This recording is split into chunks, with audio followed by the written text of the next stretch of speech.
Is it? Yeah, there's water at the bar. It comes 50% vodka, so that's, you have to be okay with that. But no ID required. Oh, just so everyone knows, we're gonna fire up the live stream a little early here.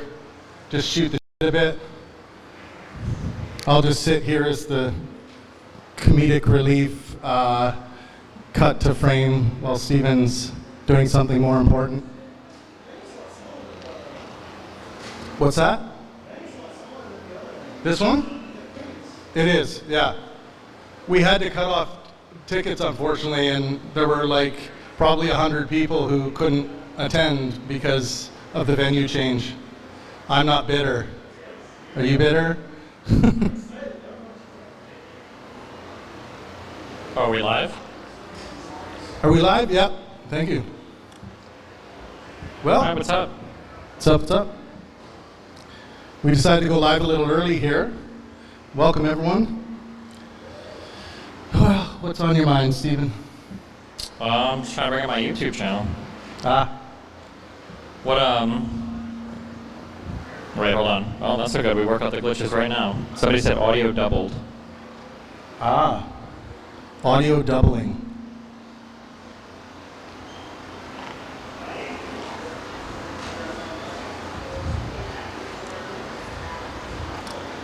Check, check. Do we have any debaters in the house yet tonight? Who's debating? Anyone here yet? No? Don't be shy. When do we, what time do we actually start? 7 o'clock.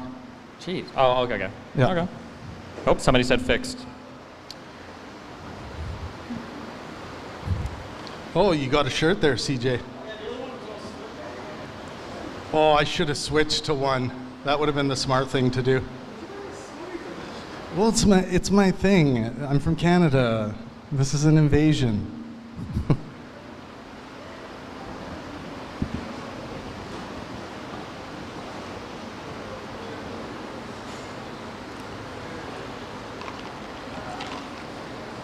Actually, I should pull up the chat.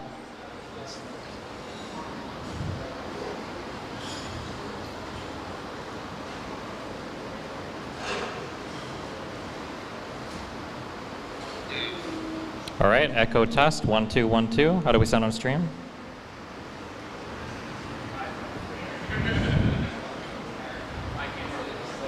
Trump's creeping behind us on the stream. Gotta love that.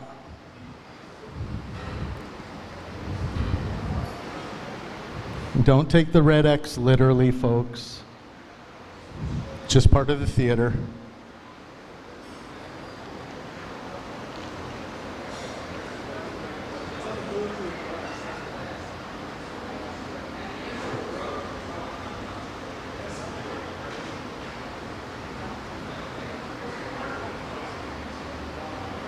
Yes, I'm Canadian. Come at me.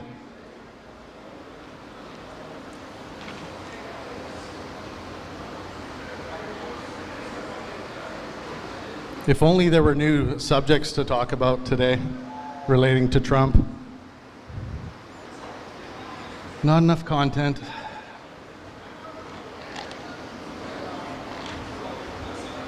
All right.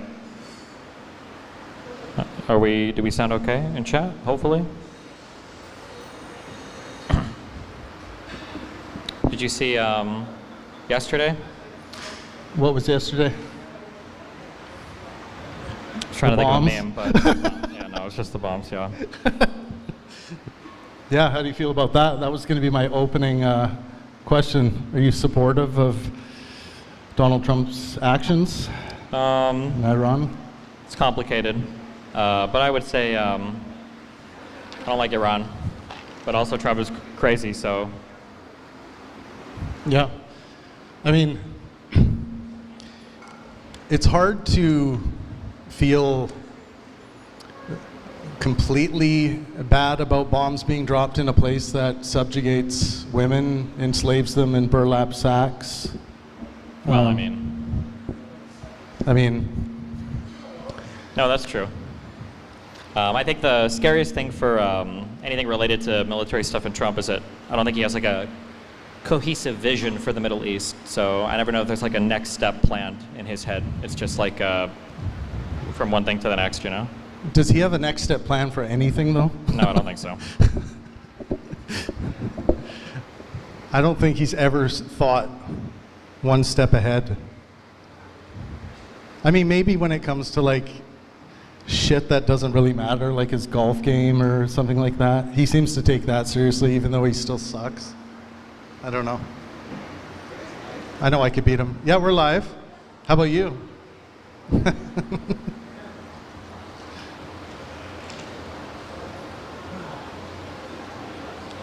So yeah, last minute venue change. That was pretty crazy. Yeah, good job on that. Did you have this one in advance backed up, or did they just recommend this when the other one? So this was one we had to find late last, well, I think it was early this morning at like 1 a.m. Yeah, just this unprecedented power outage at the Queen's Theatre. Now, I don't want to say it was David Pakman. Or it was, it was Donald Trump, something to do with Donald Trump. If I really had to guess, it was one of Donald Trump's golfing buddies. Maybe he could send a text to that no one will ever find. But anyways, yeah, we were up all night finding a way to make sure that this event happened. It's important that the anti-Trump tour is not interrupted by whatever the fuck it was that happened last night, because that was still strange. Whatever that was. I'm not trying to spread a conspiracy theory, but it was Trump. Well, you found a place. Here we are. Good job. Hopefully most of the people got the message. Yes. I tweeted it out and everything, so. We tried. We spammed X and everywhere we could with the announcement. So we also posted the other venue with notices. I'm sure, hopefully some of you didn't have to see that and go there and then come here, but sorry. I really do appreciate you guys sticking with us for this, because I really do think it's important. And I know that, like, especially when things happen like this last minute, everyone's already flown in, everyone's already excited. I think it's on us as producers to make sure that you don't lose an event, because it doesn't do anything if we say, oh, we're gonna postpone it a few days, or it's like that fucks up everyone's plans. So we did everything we could, and I gotta say the team was amazing. There was a little bickering, people were a little spicy with each other because it was a lot of work to do in a small amount of time, but we got it done. So, but it's all for Stephen here, so the world can hear him slam dunk on Trump and Trump supporters a few more times. So. It should be a fun time, I think. I'm going to mess with this for 1 microsecond, okay? Yeah. Yeah, and welcome, chat. It's nice for you all to be here with us. We're doing a 3-angle 4K shoot today by Jeremy and his beautiful company. Remind me what it's called, man. I'm so sorry. I'm such a shit. We also have some partnered merch. You guys check out Pangburn/Destiny partnered merch. Some of you have already picked up the t-shirt. Original artwork, I believe, by our... It is original. It is awesome. It's by one of my artists. It's also available, I think, we're selling it online for a limited time as well, just for the event, so. Sweet. Yeah. Make sure you guys pick one up.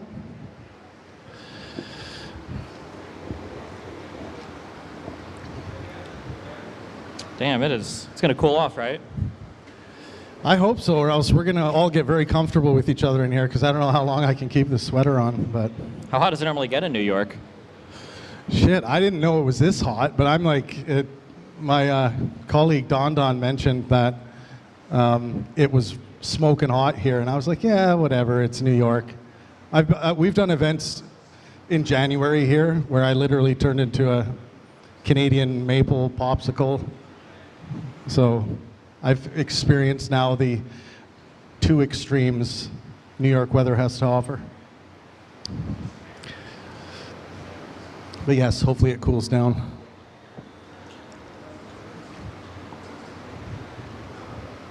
Do we sound about the same? You think? Okay, cool. Can you hear me pretty well? Yeah, decently enough. Okay. I think. You sound a little echoey to me. I don't know if it's going to be a problem when the... Same with you. Okay. All right. Should be fine, hopefully. If we have to get closer, we'll get closer. Yes, popsicle. Good choice. Oh, it's not, is it? I thought it was one of those melon-flavored popsicles. You guys know that? It is a fan. Oh, beautiful. My staff is drinking. What the hell?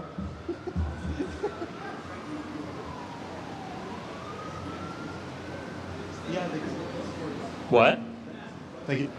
Yes, go for it. Ask away.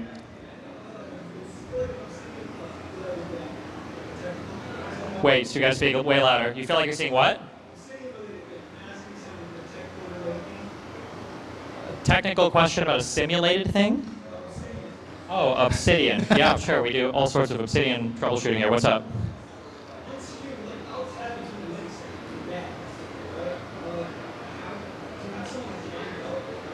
Alt-tab between links on...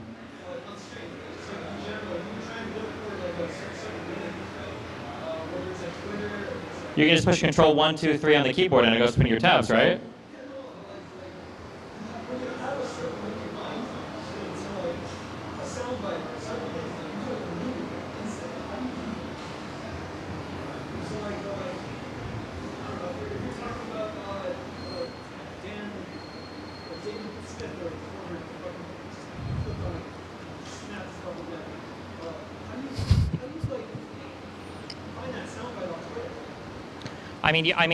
Usually if I just say something enough, chat will link it eventually.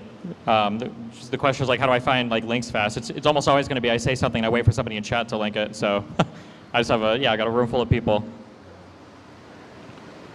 Okay. The answer is he's a genius. There you go. Speed genius. That's it. Well, when you have a chat room full of people willing to do stuff for you, you know? Yep. Yeah, make sure you guys get a refreshment. They're ice cold. It's going to help tonight. And keep in mind that if there is something you disagree with Stephen on when it comes to Trump, there might be some time to have some extra people come up on stage. But we'll see how we do with our 8 debaters who have signed up tonight.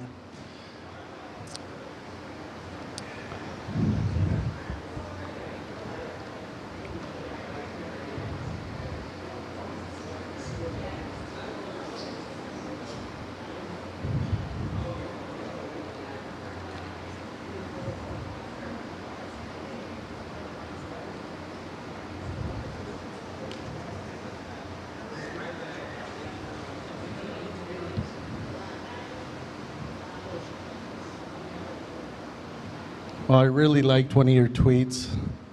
I gotta pull it up. I still call them tweets just to piss off the fucking whatever they are. What, your friend? The billionaire wannabes. Oh. I think they're still messing. Technically, this doesn't start for like 23 minutes, guys, so yeah. They're still setting stuff up, messing up stuff in the back.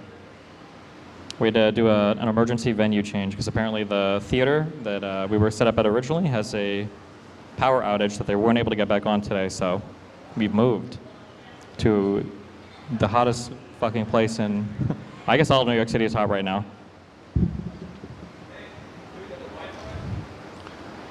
That's a good question.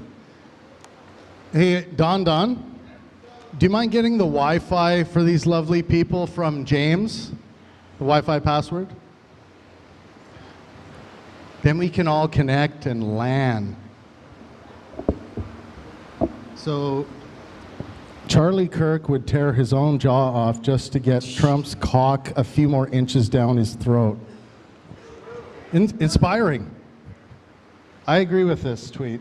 I've complained about this. You guys have all heard me complain about this. The most annoying thing is going to be in 3 years, assuming we're all still here, listening to all of the conservatives pretend that they couldn't see all of this coming with Trump, or pretending that they didn't actually support it, or it's going to be really, really annoying. I mean, they already kind of do it, but yeah, watching all of the stuff getting rewritten in real time is pretty insane.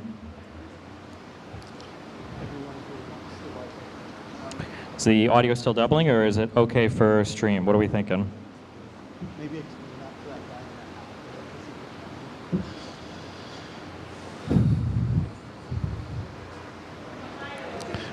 guy. We've been yeah, you can take a picture or video or whatever.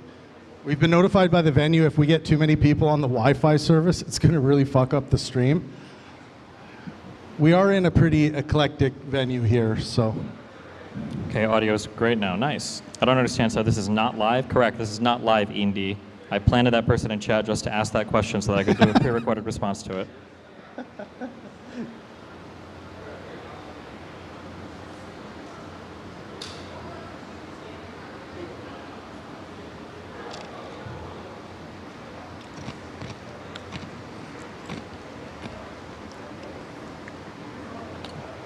I'll chew my ice right into the mic.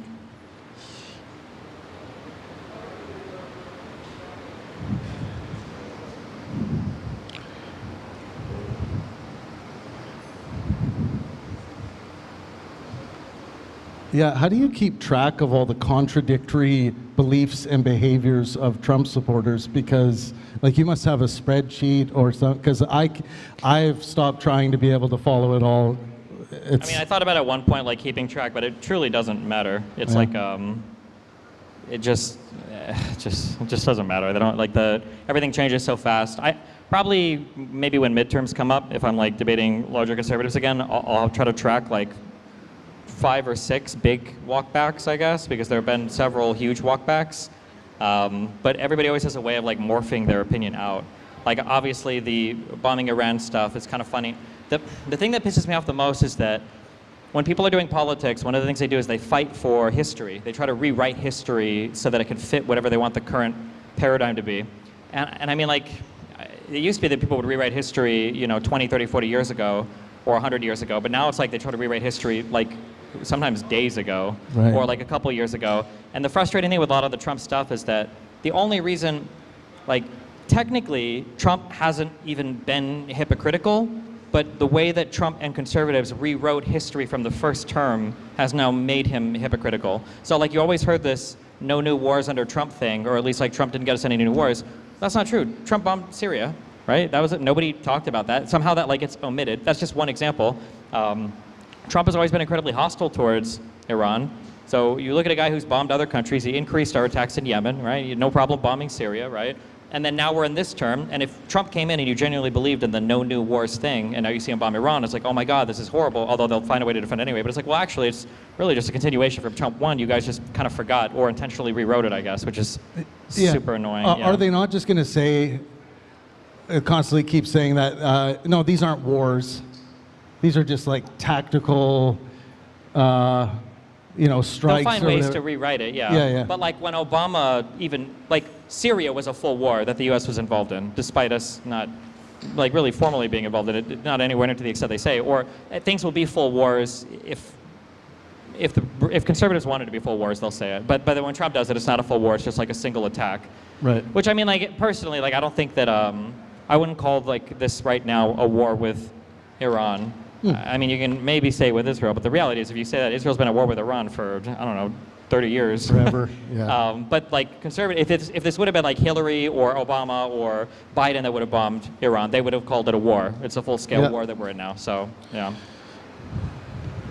The pro-Palestine people online seem to be saying that, see, just like that, Trump has drug us into another war. And you wouldn't think that that's very fair. Well, at this point, I mean, I would say it because it's funny and because he's an idiot, but I don't think there's gonna be a long-term war with Iran. The only concern right now, I guess, so the other concern before was if Israel can't blow the reactors up, then the U.S. probably will, and it seems like that's what we've done. And now the only concern is apparently there's a third reactor. I don't know all the names of them, but there's a third site that I think we shot some Tomahawks at, but we haven't done like the big bunker buster mission on that. So if we can't blow that up and all the uranium is still there, like will the U.S. do another mission? I'm not sure. I don't think Iran has the capacity to do like a huge response. It doesn't seem like it. I mean, I think like when you see Iran saying stuff like, oh, actually nobody died in the nuclear facilities, my guess is that stuff like that is a good thing. Because if Iran was saying like, well, 100 people died, then that necessitates some kind of response. But if they're saying, well, that didn't even impact us, then they would just say shit like that to kind of like when they bombed that Israeli airport. And they were like, we caused so much damage to Israel. Like, it's good for them to say that publicly because it shows that they want that to be their big victory and they want to move on politically from it. So, yeah. Right. Something I felt was morally interesting in my own mind was seeing people posting that military target eliminated, and it's a physicist. I thought that I don't know, that caused something interesting morally within me, because it's like, yeah, I mean, these scientists that have been eliminated are working on presumably weapons of mass destruction, and you know, for that reason, I guess they are a legitimate military target. What do you think of the moral implications of scientists being targeted? And honest to God, I've never really thought about it that much. I don't know if there are rules of war that are carved out for people like that. The thing is like, my guess, I'm shooting in the dark here, but I'm probably right. I don't think these are like nuclear scientists who are, you know, at the University of Tehran publishing papers to the New England Journal of Nuclear Energy that are furthering nuclear research for Iran. My guess is these are people that are directly involved in running, like they're less, you know, physicists and more employees of like a nuclear plant who are in charge of the centrifuges and enriching stuff. That'd be my guess. So, I mean, I don't know if I've never heard of any international law that's been carved out in terms of preemptive strikes or attacking nuclear power plants. So I don't even know, in terms of rules of war, what that would even look like. Not that anybody in the Middle East cares about rules of war, so. Yeah.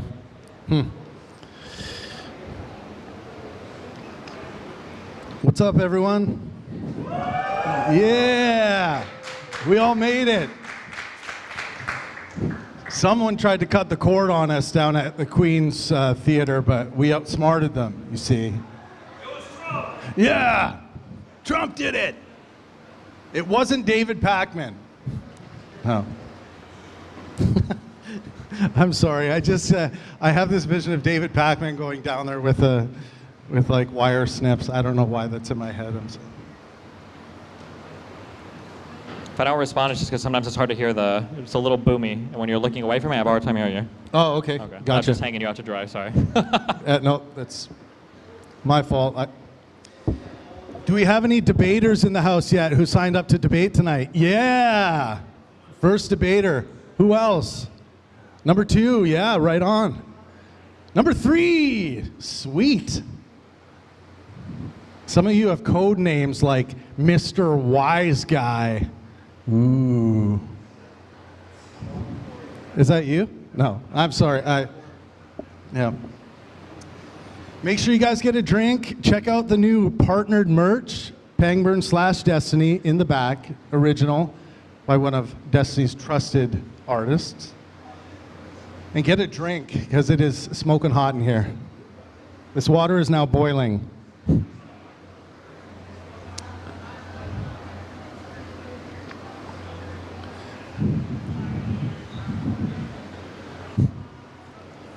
I think it's wild that the rest of the world, the U.S. public, and it seems like sometimes members of the U.S. cabinet are being updated live on what our policies are, our position is towards Iran, literally just from Trump's social media feeds.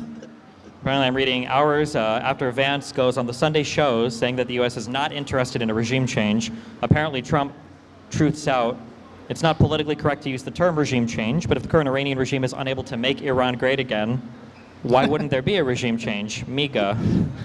The fact that he has to squeeze his tagline in there is something disgusting about that. Jesus.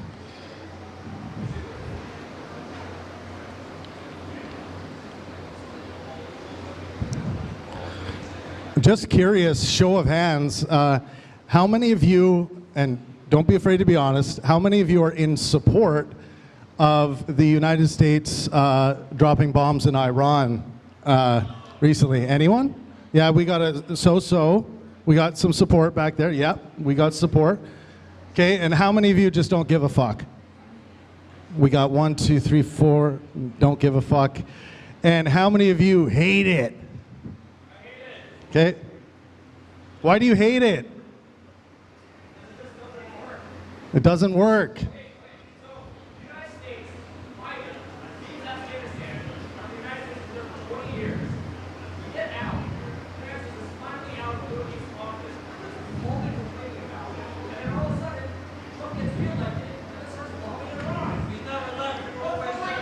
Yeah. Yeah, but did the United States really leave, though? Like, have they ever really left? No.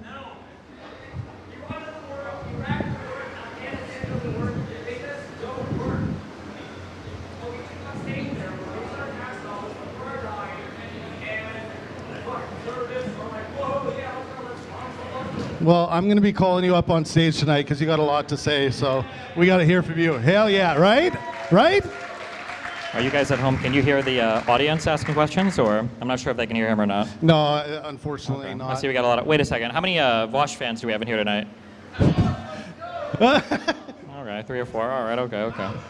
Where are you guys getting all your anti-imperialist opinions from? They're not coming from me, motherfuckers. All right. Oh man. Okay. How about Hassan? Who loves Hassan? We're hearing a lot of boos, folks. Who else? Who would I have the biggest audience overlap with? What content creator? Mr. Girl. Okay. You got a Mr. Girl fan in the house. All right. Troll. He's working on that second manifesto. Tonka trucks. Yeah. Tonka trucks. Okay. Jane Doe. A lot of them out there. All right. Fuck, we need to mic the audience here. Man. Yeah. So it is a 12 drink minimum tonight. So don't fall behind. There is a lineup right now, so don't go up right now. What's your favorite thing about New York City? My favorite thing about New York City, I'm not a big fan of the city. I have to be honest. What is my favorite part? Flying home to my wife and baby. You're finding your wife and baby? But I'm flying home to my wife and baby. Flying home. Oh, well, that's mean. The Wow. food scares me here. It's not that the food is bad, but literally, do you guys know that you eat portions that are like 5 times bigger than we eat in Canada? Seriously, when I buy a sandwich here, I get like, I don't even, I eat like a quarter of it and I'm done. I'm being serious about that. Like, your guys' food portions are out of control here. I mean, maybe you don't want to hear that, but I'm just being honest. That's an American thing, all right. Yeah, What's yeah. your favorite U.S. city? My favorite U.S. city, He's about to say man. Denver or something. I can not a feel big it. fan of the U.S. No, I'm kidding. It's an all right place. Okay, Mr. Canada to Mexico, you hate everything in between? Come on. I mean, Jeez, what's your favorite Canadian city? I do dislike a lot about the United States of America. What's your I don't favorite like Canadian your city? radical gun, the gun nut culture you guys have. I know you love guns. I do love guns. Yeah. I mean, I actually saw your video recently, and I love. You know what? I'm actually kind of a hypocrite because in my algorithm, I watch the gun videos that people post. So maybe I just do like watching gun videos and I don't know it. But yeah, there's things I don't know. It's hard for me to see through the lens of Donald Trump and the way that elections go in this country and find something to like here. I don't know. It's tough. Okay. I know. It's wow. We go back and forth. We have a crazy politician, not crazy politician. I think it's. You guys should be more like Canada. Wait, didn't you guys have a crackhead as the premier of Toronto or whatever? We did. For wherever province that is for a while. Rob Ford. Rob Ford. Yeah. Yeah. Come on. All right. It said, "I have never smoked crack," and then the video came out as smoking crack. But Justin Trudeau was an excellent leader. Nothing wrong with him. Seriously. Really? Seriously? Yeah. Okay. Yeah. I feel like I heard a lot of negative things about Trudeau. That's because everyone who's chronically online just loves to hate on him because they're jealous of how beautiful he is as a man. Okay. That's a But take. yeah, literally don't believe all the crocus shit you hear about Justin Trudeau. He actually did a fantastic job, and he bowed out at the right time so that Mark Carney could come in and pulverize Pierre Poilievre, which actually That was us. You should thank us for that. I'm pretty sure Trump is the one that tanked Pierre's chances and the Conservatives up in Canada. I don't think Canadians give a rat fuck what Donald Trump thinks, though. To be honest, oh, come on, no seriously. shot. I know saw you your little trucker freedom protest over in BC. Half of them That had was a fucking U.S. crock of flags on their trucks, okay, to show how much they love Canadian freedom. That all right? was a crock of shit. Oh my The goodness. only reason why the Emergency Act was enacted was because we have fuck all for police support for anything, because nothing ever happens up in Canada like that, but they needed the support. So, but people like Jordan Peterson spreads constant misinformation about Canada, and people think there's some truth to it, and there's absolutely not. Do you speak French? No. You're not even a great Canadian. Unbelievable, man. You're over here, Yeah. bruh, true. Where's my soundboard? Well, I'm living in Mexico now, and I don't speak Spanish, so that's me. Whew, Welcome, glad it's everyone. cooling Where off. are we It's at? a brisk 88 degrees Fahrenheit right now. Should be getting down to 86 pretty soon. Fuck. All right. No, maybe I would pick Las Vegas. How can you? That's like the most stereotypical hopeless capitalist town. Like you just go through row after row of people who are turned into actual zombies on the slot machines. It's the worst place in the world. I'm convinced. But that's your favorite U.S. city. No. I just, if I had to pick one, I might pick Las Vegas. My God. I've never been to Miami, though. You like Miami? You like Miami? Or you No, asking you if I like? do. I've never been there. Why'd you say I like Miami? Well, I live there, and I like it. Okay. I do a podcast there now. I'm held hostage by my Jewish friend. You're. I don't have the option of leaving right now. It was actually essential, he told me, that I stay until yesterday to continue to do pro-Mossad propaganda. I don't know what changed or what happened, but he said now I'm free to go. Damn. Are Sorry, the Zionist friend, not beaches Jewish. there nice at least? Are the beaches there decently nice in Miami? They're okay. You don't go to the beach much, do you? I've been to beaches. Oh, okay. I feel like if you go to kick the ones out that just left, okay? Get these people out of here. I feel like, I don't know if you've been in the Caribbean at all, but I feel like when you've gone to some of those places, it's hard in the U.S. I feel like we don't have the nicest, like in Aruba, like in Cancun, the water is like blue, and it's like perfect. In Aruba, it's like clear, and there's like a Disney world of fish underneath. And then in Miami, it's like green and brown, and the temperature's nice, I guess. Right when you said the Caribbean, I thought of when I cruised through the Caribbean. I stopped at St. Lucia, and I got off the cruise ship, and there's this big sign saying "No gays." Serious. And I asked a guy, the police officer staying there, I was like, "No gays?" And he was like, "Yeah, man, we bash you in the head if you gay here." I was like, holy fuck. And I knew someone who was gay on board, and I literally waited there because I knew they were coming down. And I was like, man, you can't go. He's like, no, I'll be fine. I just won't do anything gay. And I was like, okay. Wait, was your friend gay, or was it? It's going to be tempting to try and get away with something if someone says that. Okay. But, I mean, wait, was your friend gay? No, yeah, my friend on board was gay. How so. would they know? I don't know, like we were on the beach. I made a joke to some local males walking by, and I was Couldn't like, he yeah, just, this like- is my boyfriend. Couldn't they and disembark and just not fuck anybody in front of the? I don't know. I think it's like more of a feeling. Oh, okay. All right. I don't know. What country was this again? St. Lucia. Oh, okay. Yeah. That's it was one of those- hardcore. They had beautiful beaches, but not gay enough for me. Maybe that's why the beaches are so beautiful. I'm just kidding. That didn't make sense. I'm sorry. Yikes. Stop. Content nuke. What's your favorite? No, never mind. We're not gonna do food right now. I don't have the attention span.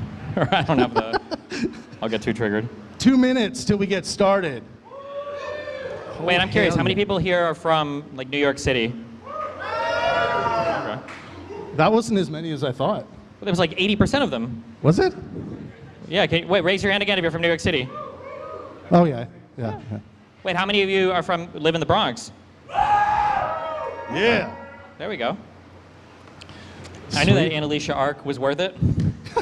And how many Canadians? Oh, I'm the only Canadian in the damn. house. Wow. Don't deport me. How many of you live in Manhattan? Okay, and then how many are from Brooklyn? Okay. How many are from New Jersey? Okay.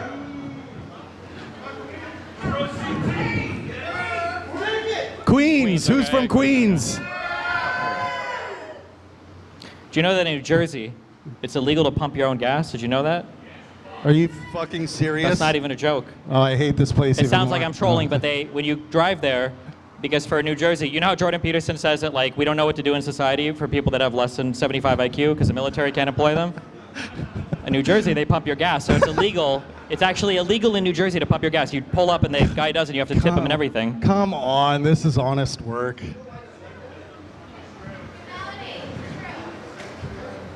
Wow, that's amazing. I'm trying to think of something really fucked up we do in Canada that you guys don't do down here. In BC, you guys have the alcohol stores. I've only ever seen that in places in Europe where I think in BC, BC or at least liquor in, stores? or at least in Vancouver, you're Yeah. not allowed to sell, I don't think, liquor in any place besides the official government. No. You can, but it has to be, I think it's a little bit more money than the BC government liquor stores. Is it? Yeah. But you can have liquor stores, but you can't undercut their prices. Oh, okay. Yeah. That's more misinformation from Jordan Peterson, I'm sure. But maybe not. Bagged milk? That is not. I don't think I've ever met a Canadian who drinks bagged milk. I don't know. But there aren't many Canadians. There's only 36 million of us. That's not very many. I probably know most of their names. Oh, hell yeah, filling up in here. I think we should give it an extra 5 minutes just because we did switch venues somehow last minute. So, yeah, so thank you guys. Just seriously, thank you for being patient with the venue swap because that was hell last night for everyone involved. But I knew so many of you had already flown in and were here for the event. It just wasn't fair to postpone it a few days or a week. It just, we had to make it happen. So, yeah, Stephen was already on his way to, no. We figured it out. We got there. We got there. What do you guys think of this venue? It's kind of cool, huh? You guys like it? It's fucking hot in here. Yeah, it is hot. Maybe that'll be our donation. Pangburn will donate some AC units to this place. Then we can come back here. All right. We're doing more audience polling. How many of you guys are over the age of 30? Okay, it's like half. How many of you are under the age of 20? Oh, no. Oh, that's good because it's an alcohol venue, so good job. Nobody. Nice. Good job. Good job. Yeah, we did it. How about 25 to 29? Okay. And then 21 to 24? Okay. Yeah, I got an older audience. See, there you go. Yeah. Very mature people. How many people here have done any type of direct or indirect work with a campaign? So like door knocking, phone banking, volunteering, anything like that? Any of them? Okay. It was like half. All right. Oh, okay. Big one. This might tear us apart right at the beginning of the night. How many of you here are, if you're in New York, are supporting Cuomo for mayor? And where am I? How many here are supporting, is it Zohar? Zohan. The great Zohan. That guy. Wait, there were like 10 people that raised their hand. How many people are from New York and don't, what? Okay, how many people are supporting Lander? Okay, is that guy even like competitive? No offense. Is he like? Third? Isn't he like a distant third? Well, that's okay. Third, Listen, 5%. I respect it. Is That's this an a first? Andrew Yang third. What? Andrew Yang third. Oh. Yeah. Let's see. Actually, I got one. What? How many of you, again, please be honest, voted for Donald Trump? 1, 2, 3, 4. Okay. Epic.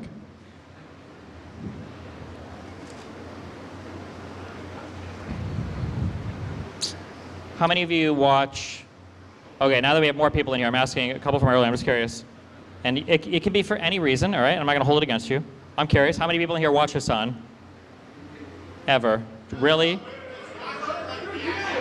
Through me? Shut up, that doesn't count. I don't watch Hassan that much. Okay, and then what about Vosh? Okay, yeah, this makes sense. And then for YouTubers, what? Oh, how many are Lonerbox fans? Okay, okay. And what? Pisco. How many pissers in here? All right, okay, okay. That was like half. What about AJW, Actual Justice Warrior? Damn, okay, that's good, all right. Oh, Ethan Klein, H3H3? Okay, okay. Oh, Dylan enjoyers? Not so erudite, Kyla? A few. Okay. Much? Hutch. Okay, kind of, yeah. Okay, okay, okay. You guys, oh, what about Atrioc? Any Asmongold watchers in here? Okay, we got a few of those. All right, all right. Casey Tron enjoyers. Any Dan Saltman fans in the house?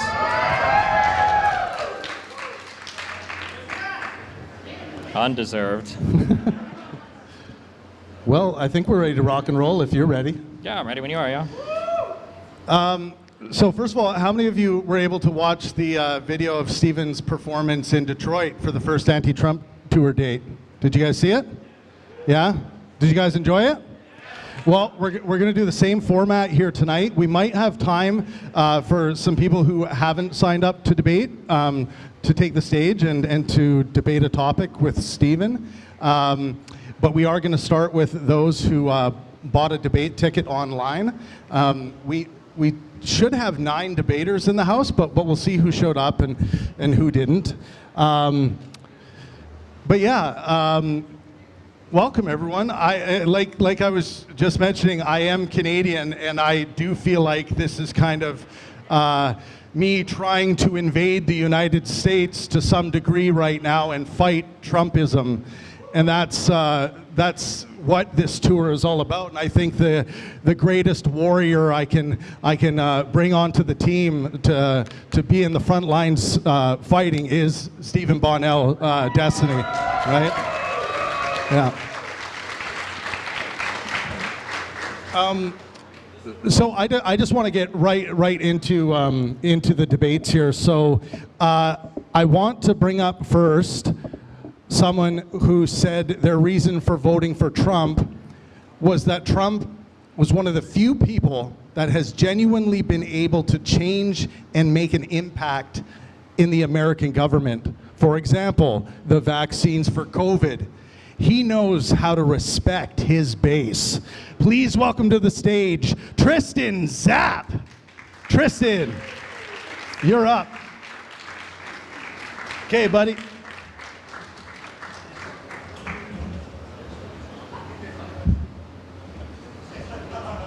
What's up? Make sure you talk nice and close to the mic. Yeah, it's all properly. We good? Okay, I guess I kind of talk a little bit on the louder side. Yeah, no, you can be as loud as better. All right, awesome. So, hello, I'm not sure if you prefer to be called Destiny or Steven. Steven's fine here, yeah. Okay, Steven, okay. So general gist is I felt like across the board when it came to Donald Trump's election as a whole, a lot of the stuff when it came to his policies and respecting his base, I thought were perfectly in line with what I wanted. And the main thing I kind of wanted to fixate on, which I think you'd appreciate, is one, the vaccine response, right? Where a lot of people look at that as an overreach of government and an overreach of the fact that the FDA just sped run through the testing. I honestly thought it was a really good result, and to show the fact that I think that there can be a benefit to going about things in a very undemocratic way, right? Because we look at the amount of lives that the vaccine saved, and someone that we see as an inherently like authoritarian figure, honestly wound up saving a lot of lives, and I feel like he doesn't get enough credit for that. And honestly, it's one of the reasons why I wound up re-electing him and re-voting for him, because he strikes me as someone that is capable of not being afraid to bend the rules of government in order to pass through policies that actually can and do help people. So I think that in that argument there is like a a very buried nugget of truth where, people were critical. Abe Lincoln, suspending habeas corpus for a little bit during the Civil War and everything, and you've got Trump, who I don't know if I would say Operation Warp Speed is an undemocratic way necessarily to approach trying to speed to the vaccine thing. The only reason I say it is because democracy can mean a lot of different things. It doesn't mean that the executive is acting, therefore it's not democratic, right? I don't know if he necessarily broke any laws or any rules. But I would say that the biggest issue when it comes to looking at Donald Trump breaking rules is his lack of a coherent plan or his lack of vision for what he's trying to do. Sometimes ends up, shooting himself in the foot as opposed to actually being able to take advantage of the thing that he's done. So for instance, I kind of say that as a backhanded compliment when people say, well, what was good about Trump? And I'll say, oh, well, Operation Warp Speed. And the reason why it's a backhanded compliment is because Trump doesn't take credit for Operation Warp Speed anymore because he poisoned his entire audience against the vaccine such that when you say it saved lives, it did. It saved Democratic lives because in general, Democrats are more likely to get vaccinated than Republicans were. Yeah, so you made a lot of solid points there, and in a roundabout way, I think some of the things you bring up with the fact that he often shoots himself in the foot is a very Trump thing to do, and I've watched it time and time again throughout his administration, and it's an unfortunate thing, but plenty of presidential administrations have shot themselves in the foot time and time again, and they've walked back on promises that they've made. The Obama administration famously never pulled out troops from Afghanistan, right? It took Donald Trump to that. And you can go bit by bit, and I'm not trying to both sides it, but I feel like there's this hyper-criticism. Of course, he's the president, but there's this hyper-criticism on oh, Trump messed up, Trump shot himself in the foot. Well, at the same time, and I do strongly believe this, I think he's one of the most democratic presidents we've had, solely off of the fact that when he got elected, most of the positions and stuff that he backed his base on, he tried to do, right? Sure, but I think one issue I have is when people talk about failures of Trump, we switch to a passive voice, or we speak of things as though they never could have been otherwise. Like you just said, some things have happened under Trump that were unfortunate, or the fact that his audience was poisoned against vaccines was unfortunate. It wasn't unfortunate. That was Trump's fault. It wasn't that these things just happened to happen under Trump. It was his poor leadership that directly caused these things to happen. And a lot of the talk around COVID and around vaccines, that was just his fault. That was bad leadership. I'm not sure if I would agree with that, mainly because of the fact that, if I remember correctly, the first thing that came out when there was talk about speed running the FDA's administration processes and everything was the fact that Donald Trump's administration and the Democrats in response were saying that, well, we shouldn't take a Trump vaccine, right? I'm trying to remember the specific elected representatives, and well, yes, so I think the specific statements where you could argue that they weren't the most responsible statements, something like, I wouldn't trust what Trump says, I would have to see what the FDA says or something, right? Which were statements that were said, but Democrats ended up taking it and Republicans didn't. But this is the thing, right? So if the Democratic administration can make claims or statements on certain positions on the vaccine, and then when they actually wind up, then the public hears it, and the Democratic administration's public doesn't actually follow through on what their representatives say, then I don't know how much you can actually fault Trump for his own supporters letting themselves die and not taking the vaccine. Well, I think the issue is that it's a false equivalence to say that Democrats signaled against the vaccine as hard as Trump and the Republicans signaled against everything COVID-related. There were a couple of statements that Democrat lawmakers probably shouldn't have made with regards to the vaccine. But they were bordering on irresponsible, maybe. But Trump, when COVID first came here, right? People don't like Fauci because they said one of many things. Now they say he lied about masks early on. Donald Trump lied about how much COVID was here for over a week. He said there's just probably one case, there's maybe 10 cases, there's maybe 100 cases, when there were tens of thousands of infected people in New York City. Well, I mean, I feel like there's been an issue here because you're kind of conflating the response that Trump had with the distribution of the vaccine and everything, and what his fellow Republicans said about the vaccine, versus the fact that there's only so much you can do when your own base kind of runs with different things. Trump was never in opposition to the vaccine. He made it. He even, proudly proclaimed at many different, events he went to that he proudly got the jab and stuff. So while Trump isn't inherently against the vaccine, he did critique elements of the administration and the CDC, like Fauci, like other representatives. So while there is gridlock there, I don't think just because there's gridlock that all of a sudden magically your base just kind of caters or something. I don't think it's right. You don't think Donald Trump constantly undermining and attacking the government is what led to Republicans not trusting the government? No, I actually don't think that's the case, because while Donald Trump has attacked the government, he's attacked it specific sectors. It's like every sector that doesn't agree with him, basically, right? Like Well- he attacked the Federal Reserve when they wouldn't lower interest rates for him. He attacked Fauci and everything. And Yeah, but plenty of presidents complain about the administration not working the way they want to. That's the whole point. We've had this as a thing all the way back from like Theodore Roosevelt, right, with the bully pulpit. This is something that presidential I don't think nominates the bully candidates. pulpit is supposed to be, I believe, to other lawmakers in contested districts, not to your own cabinet. Right? You can always fire and rehire. It definitely has been to your own cabinet, though. You can definitely use it. It's a way, it's a tool that the president has as being the voice of the people that elected him to apply pressure to the constituents around him and the people and the lawmakers. So I feel like trying to like hinge a point on like, well, like, you know, the whole Republican Party went like tits up about the vaccine. Like, yeah, that did happen, and I'm not in agreement with it, to be honest with you. I got both jabs, and, you know, I'm like fully vaccinated. My friends look at me like I'm crazy. They think I'm going to be sterilized or something. But despite that, like, I still went through the process of getting the vaccine. Like, I feel like there's this weird conflation here where it's like, Donald Trump never took out any outright statements against the vaccine, and then you saying that because of the fact that he critiqued the government, that all of a sudden that all Republicans threw out the baby with the bathwater. I just don't think Well, to be that's clear, like he didn't fundamentally just true. critique the government. He's made several claims that huge swaths of the government were working in a malicious manner to undermine him and his administration for the entirety of his government and the next government, and sometimes, I guess, in his current government, depending on who he's talking about.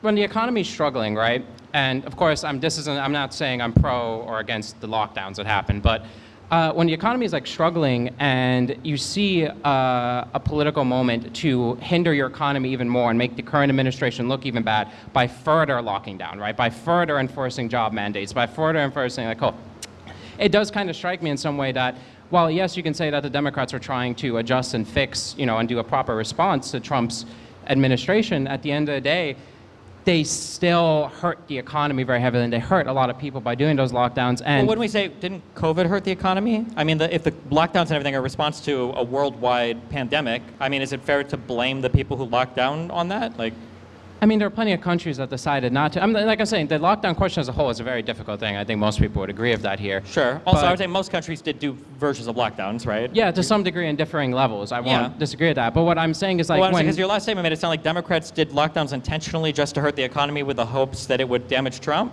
Yeah, and it did feel like that to some extent. I feel like it I would guess be... the issue I have is that, like, when there's evidence of Trump lying or scheming or doing things, it seems like we always say, like, well, we can't read Trump's mind, but there's no evidence ever. Oh. There's no evidence of Democrats intentionally shutting down states in order to intentionally damage their economy, which also doesn't make sense because, like, places like New Zealand and Australia hardcore shut down their stuff. Were they just trying to destroy their whole economies intentionally, or did Democrats just happen to do the exact same actions in their states that other countries were doing? But Yeah. like, I feel like you highlight a really important point about intentionality, and I think it's a little weird that you went about it with the notion that, like, a lot of people assume you can't read Trump's mind, but you're assuming that I can't try to participate in the understanding of what Democratic lawmakers were thinking at the time. And from a simple political perspective, it's beneficial for your side to exploit a catastrophe that's happening under the administration you don't like, right? Well, I'm not saying that Democrats crippled and horrifyingly destroyed the economy. At the end of the day, you can't acknowledge that, like, lockdowns had a negative impact on the economy, and they did cater to what Democrats wanted, which is a negative demonstration of Trump's effect on the American economy, right? No. So, why not? well, like, they could have just locked down because they thought that that was the best path forward because they kept their people safer, and that's what Yeah. people around the world were doing, right? Right, which I agree with, but what I'm saying is, like, you're stripping my right to be able to interpret the, like, minds of Democrats when I never said I was stripping the right of being able to interpret, like, the minds of Donald Trump. For example, he just bombed Iran the other day, right? Well, but I don't have to guess Donald Trump's mind state. Thank God, I can just look at his social media and I know what he's thinking at literally all points in time. I guess my issue is that, like, if I were to say Donald Trump is doing the tariffs just to destroy the world economy, would you say that's a fair read? I mean, to some degree, yeah, that is. Because of the fact that Shouldn't we, like, rely on reporting on what people are saying around the person, what the person themselves is saying? Like, there's no evidence that Democrats, like, for instance, other countries that shut down, were they shutting down just because they wanted to destroy their own economies? no. But So then I'm if saying Democrats were shutting down states and other countries were shutting down, wouldn't it be more reasonable to assume that they were probably doing it out of fear of, like, the pandemic rather than trying to intentionally tank the economy under Trump? So what I feel like, okay, what I'm trying to get across here is I'm not trying to intentionally say that this was, like, their main goal. They were like, hell yeah, lockdowns are going to screw up the entire American economy. This is awesome. What I'm saying, though, is that that it just kind of happened to line up with the fact that they wanted to make the administration look bad. And I feel like lockdowns did help do that, because when Trump's main position and the main thing he's campaigning on is how strong and how well the economy is, and then Democrats lock down the economy, it's going to make him look worse. And I feel like you can't ignore that. Listen, sometimes politics can line up with intentions, right? So like, just because you a could, but negative that's thing is different- happening. That's a way different statement to say that it happened to be politically advantageous versus they wanted that to be the case, right? Okay, so I guess I misused my words a little bit here. So wanted, right? So I did, when I said wanted, I mean that they were encouraged to do the lockdowns because of the fact that would be politically disadvantageous to the current administration. I still feel like, while it might be a benefit, when I lived in Nebraska, we had snow days sometimes. Nobody would have We had accused snow me of days here like too. causing the snow to fall because I wanted a snow day, and it would actually benefit me a lot, right? Like, if there's a whole reason, there's a whole set of explanations for why it's snowing, I would probably go with all of those. And I see it snows in other states where there aren't even kids that go to school, right? So it probably snows because of the weather. If I look at why economies are being locked down, like Canada locked down a ton, they had protests over it. New Zealand, Australia were huge lockdown economies. All of Europe did lockdowns. Even all of the Republican states, to some extent, everybody did like some kind of lockdown. Like, it feels like if we think the Democrats are snowflakes and babies about diseases and stuff more than Republicans, which I think most Republicans would say that anyway, it seems like it would logically follow that they would also lock down the economy a bit more, not just to hurt Trump, but because they feel like that was the right thing to do. And then again, on the flip side, like, to draw another example, so for instance, like when we had an immigration bill that could have passed in the last year of Biden's term, Donald Trump explicitly came out and he explicitly said, I don't want that bill to pass because I need to keep the border open because this is an election issue for me. Yeah, but I've like heard people you- will say okay, like, well, that doesn't right. count. But like that is a clear line of thought. So I want to. Okay, cool, that's fair. I wouldn't say. I've heard you bring up this point many times about Sure. the immigration bill, but I feel like something that you fail to kind of talk about with it is the fact that when it comes to like an immigration bill like that, you're giving a one-up to the other side, right? So if there's issues of immigration, right, and we pass a bill that only is like a half measure, right? While it would have addressed some of the issues of immigration, it wouldn't have addressed Trump's main voter base with immigration. You can't really cater to that because let's say Biden and the bipartisan Republicans agreed to pass the immigration reform bill. Well, what winds up happening then is Biden runs on that bill. He says, look, we fixed immigration, right? And you're basically catering to the other side. But like you have to acknowledge that that's like a huge political tool. But like, You know isn't what I that mean? kind of the goal of governing? Don't we want to like do things that are good for the country and make people happy and healthy and? Yeah, but there's a difficulty because you're giving your opposition ammunition to win the election. So something I've heard you time and time again say is the fact that Donald Trump, the Republicans are purposely leaving open the border so that they can run on that issue. To be clear, which I Trump say- said that, yeah. Yeah, to which I say, of course they are. It's politics. This is what politics is. People purposely leave issues to be able to win votes and win elections. Democrats do it with gun control. There's like on and on, but Sure, I feel like that's a race to the bottom then. Like, it seems like at that point you're just, like, every side is going to be endlessly sabotaging the other side, and then the country's just going to explode. And there's going to be nukes coming, and the people are going to be like, well, if we survive the nukes, the midterms are going to be really good for us, like in a year or two. I don't know, it just seems like not a great approach to things. But you want to, you can have the last word, go for it. yeah, I mean, overall, I think a really important thing to highlight is my main point there about the mindset of Trump and the way he does things. It wasn't really that I was arguing everyone should be racing to the bottom and completely ignoring whatever benefits America just to aid their side. But when you're in a re-election season, I think it's really important to not mischaracterize the way people run in politics. And I feel like when you heavily say things like, Donald Trump does this and that, and like he's purposely not trying to pass the bill, he doesn't really care about immigration, doesn't really care about these issues, it's tough to argue that when we're in campaign season and people need votes to win. And that's a hard-button issue. And I feel like it's not quite fair that you take that route. But, Okay, well, can I ask one quick question? Yes or no? Yeah. Will you not feel great about this statement? I don't say you're wrong or whatever, but like, will you feel bad about the border thing in the bill if Donald Trump goes all 4 years and we don't get a single piece of legislation on the border? Or do you think it was worth it still? Well, see, the issue of the border is I'm a neocon Republican. Okay. So I strongly believe that immigration isn't actually the worst thing in the world. But I'm also very pro-war on a lot of issues and stuff. So like the bombing in Iran, support it. So like it's tough for me to address the immigration thing because I know a lot of his base cares very heavily about that issue, but I'm kind of a bit more on the fence. I'm just mainly arguing on the notion that I think it's rough to argue that, oh, Republicans are doing this, you know what I mean? When- Okay, all right, yeah. just curious. All right, thanks for the conversation.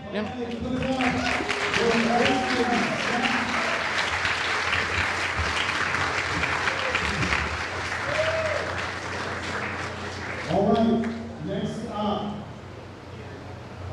this next debater plans on defending Trump's recent meeting with the South African president, which Stephen has criticized. Please put it together for Mira Williams.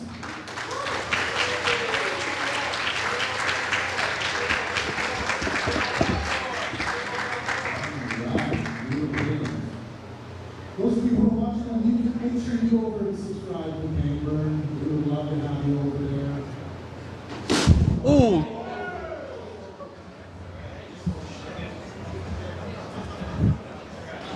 Superman has What's up?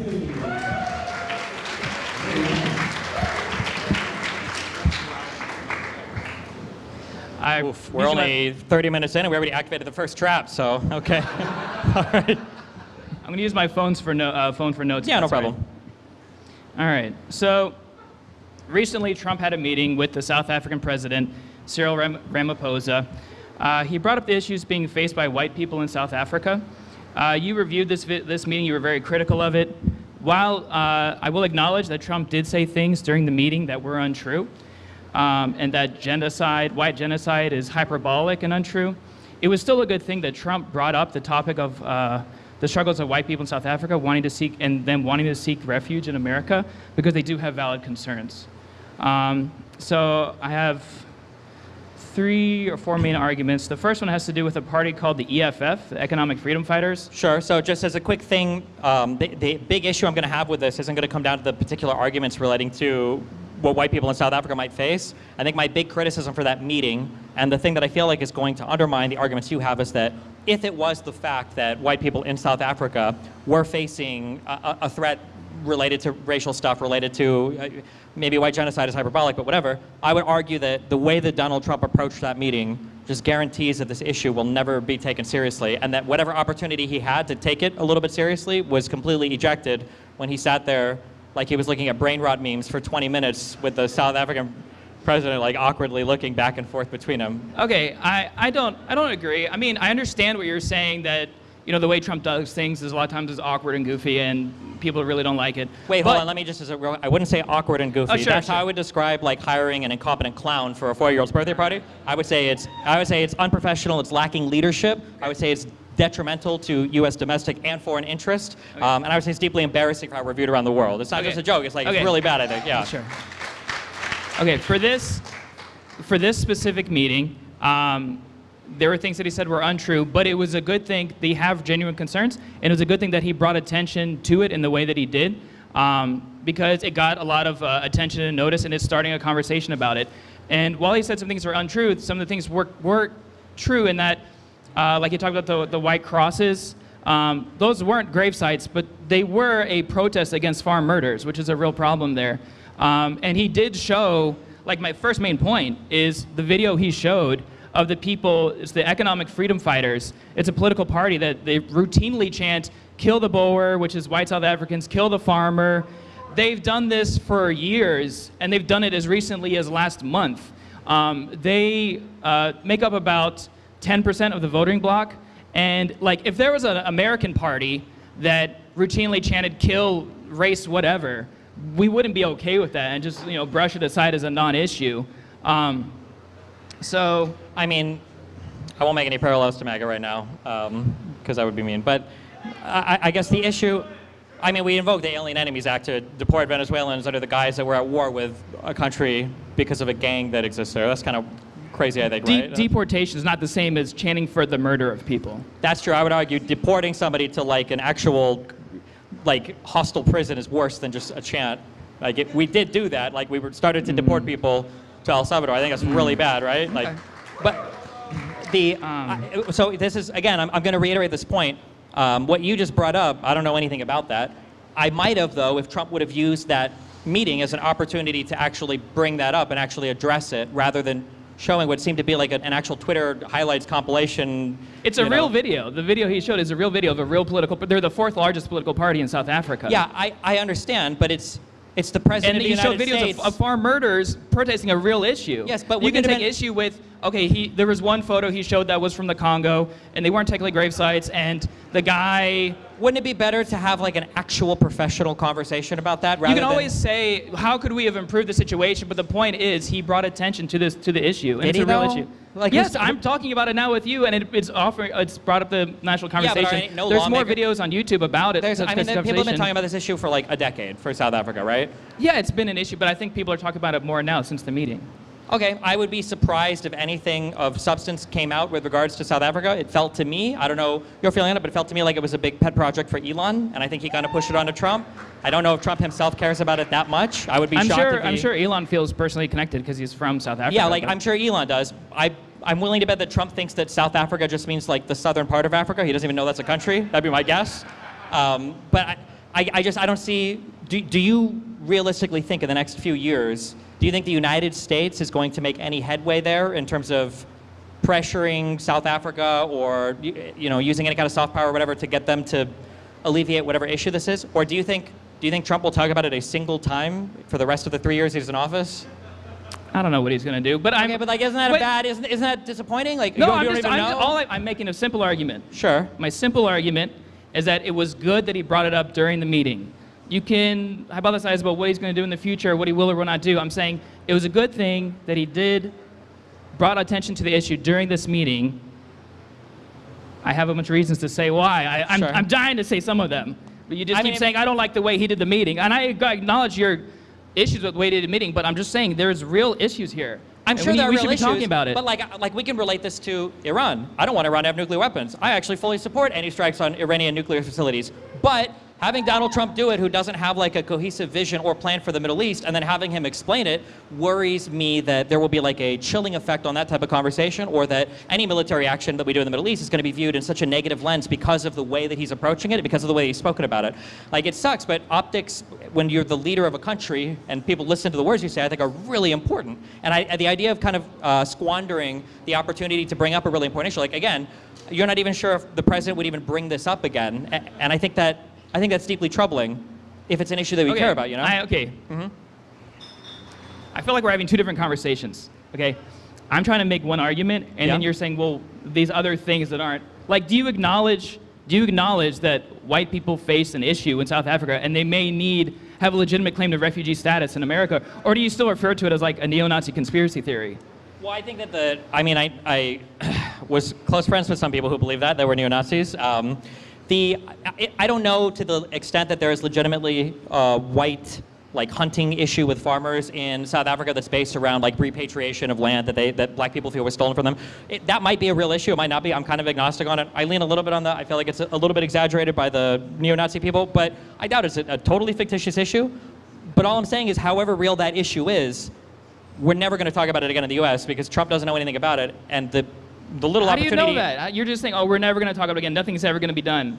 Like, this is I'm going you by what I start. You start with a conversation. You start with bringing it up, and then we'll see what happens. But you can't just dismiss the topic and say, oh, well, Trump's not going to bring it up again, so we don't need to talk about it now. Or it's the. Well, I mean, we can talk about it, but if it was an issue that I cared about, I would kill myself if Donald Trump was the first one to bring it up in that manner on stage. I'd be like, fuck, like, it feels like nobody's going to have any investment in this issue now, and you had like the leader of South Africa here to talk about it, and now you have completely squandered it, right?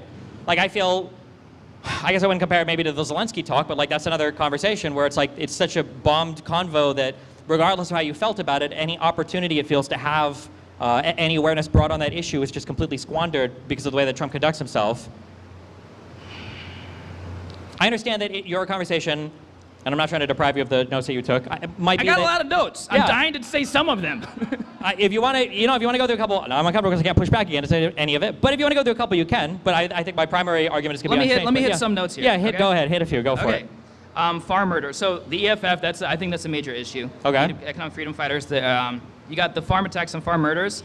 The government says that they're mostly robbery oriented and that it's not racially motivated. But I think we have reasons to doubt that. Did you watch Lauren's documentary on it? Yep. Okay. So when it came to the Blood Sisters and them describing how like a lot of the murders, it's not just like a simple, oh, you know, someone attacking a farmer just to get his property. They're like torturing them to death. Like she gave an example where they took a 12-year-old boy and drowned him in boiling water. And there's a lot of examples of people being tortured in these attacks, which kind of imply more of a racial hatred motivation rather than just a simple robbery. You watched this. Did you have an opinion on that, or? I mean, assuming that it's done for racial hatred and assuming like these are ongoing, how many? My understanding is the number of people who've been killed are pretty low when it comes to like farmers for the racial targeting and everything, right? Over the past from what I know, I think it's an average of 500 attacks and 60 murders a year. So okay, that's a little higher than what I heard, but that might be closer to accurate. I could be wrong. That's the number I saw today. Again, I'm not super well read into this issue. I guess I just I don't understand. Like these are all things that could have been brought up by Trump or somebody near him. Okay, could have. You could have done all kinds of things. Okay, so we're not here to debate South Africa and the genocide. We're here to talk about the guy on the fucking poster. Okay, the video was legitimate. Okay, in a sense, it was. So I mean, they also said that the attacks are higher than what the government is saying. But they also said they couldn't go into too much detail because they work closely with the government, which made me think they're telling the truth, because they're like, okay, well, what motive would they have to lie about it? But if they're saying, hey, they work with the government, so we kind of have to be careful about what we say or we'll get in trouble, to me that shows they don't have a motive to lie. They would actually have a motive to keep quiet about it. So, and just the way they said it made it seem like they were telling the truth to me, that the number of attacks is actually even higher than what the government's reporting. We'll give you one more point off your list. Find a good one, yeah? I have so many. I'm sure. The example of what happened in Zimbabwe, you know, that was really bad. You know, they took land, oftentimes violently, from white farmers, and it led to economic collapse, starvation, hyperinflation, really bad things. We don't want a repeat of that in South Africa. And they're neighboring countries. And then basically the current trajectory of South Africa is not good. They had a good period from 94, when they got rid of apartheid and Mandela was elected. They had a good period of consistent economic growth every year, including a growing black middle class from like 94 to 2008. But then around 2008, everything changed because they didn't invest in their power grid, and President Zuma got elected, and he was really corrupt, and the government's been basically really corrupt since then. And so the government has a crumbling infrastructure, stagnating economy, high unemployment, high crime. And this is, I don't want to just focus on the white people. This is even worse for the black people. Sure, okay. So it's worse for everyone. So I guess my only question, and I'll give you the last word on this. My only question is if there's an issue that you feel passionately about, if there's an issue that you're read into, and it's an issue that you'd like to see improve, I don't understand how you couldn't be so irritated watching Trump just completely waste an entire potential meeting where he has the world. He brought up the issue, not in the perfect way, but he brought it up. I could be wrong, I never saw Biden bring it up during his presidency. At least he brought it up. Maybe he didn't do it perfectly, but at least he brought it up. Okay. So, yeah. Okay, well, hey, listen, I appreciate the conversation. Yeah, thank you.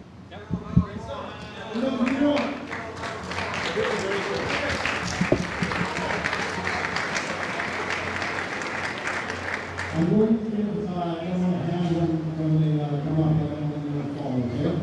So, next up, what I want to argue with this thing is that Trump did not lie and actually believe he won the election in 2020 at the time. Here's more. Trump probably doesn't believe that today, but what I'm trying to do is to dismantle the lie that Trump was trying to overthrow the government in 2020. So let's do it. Hold on, wait, why do we have clappers in here? Do we believe that the 2020 election was rigged? Mr. Wise Guy! Mr. Wise Guy! Are you in the house, Mr. Wise Guy? I swear I saw you. Mr. Wise Guy, there he was. Mr. Wise Guy might have left. Oh, okay. You know, the president okay, let me move on to the next debater. They like to debate the Trump administration's approach to the conflict in the Middle East versus how Kamala administration would handle it. These want people to say, Vince Van Gogh! Vince Van Gogh, right now. Okay, here we go. This guy, well, he's sitting along and he's some wrestling music. He's got his shades on. Vince Van Gogh. I'm gonna keep this in his hat. Don't die. Okay. Welcome. He's got an island Jesus hat on.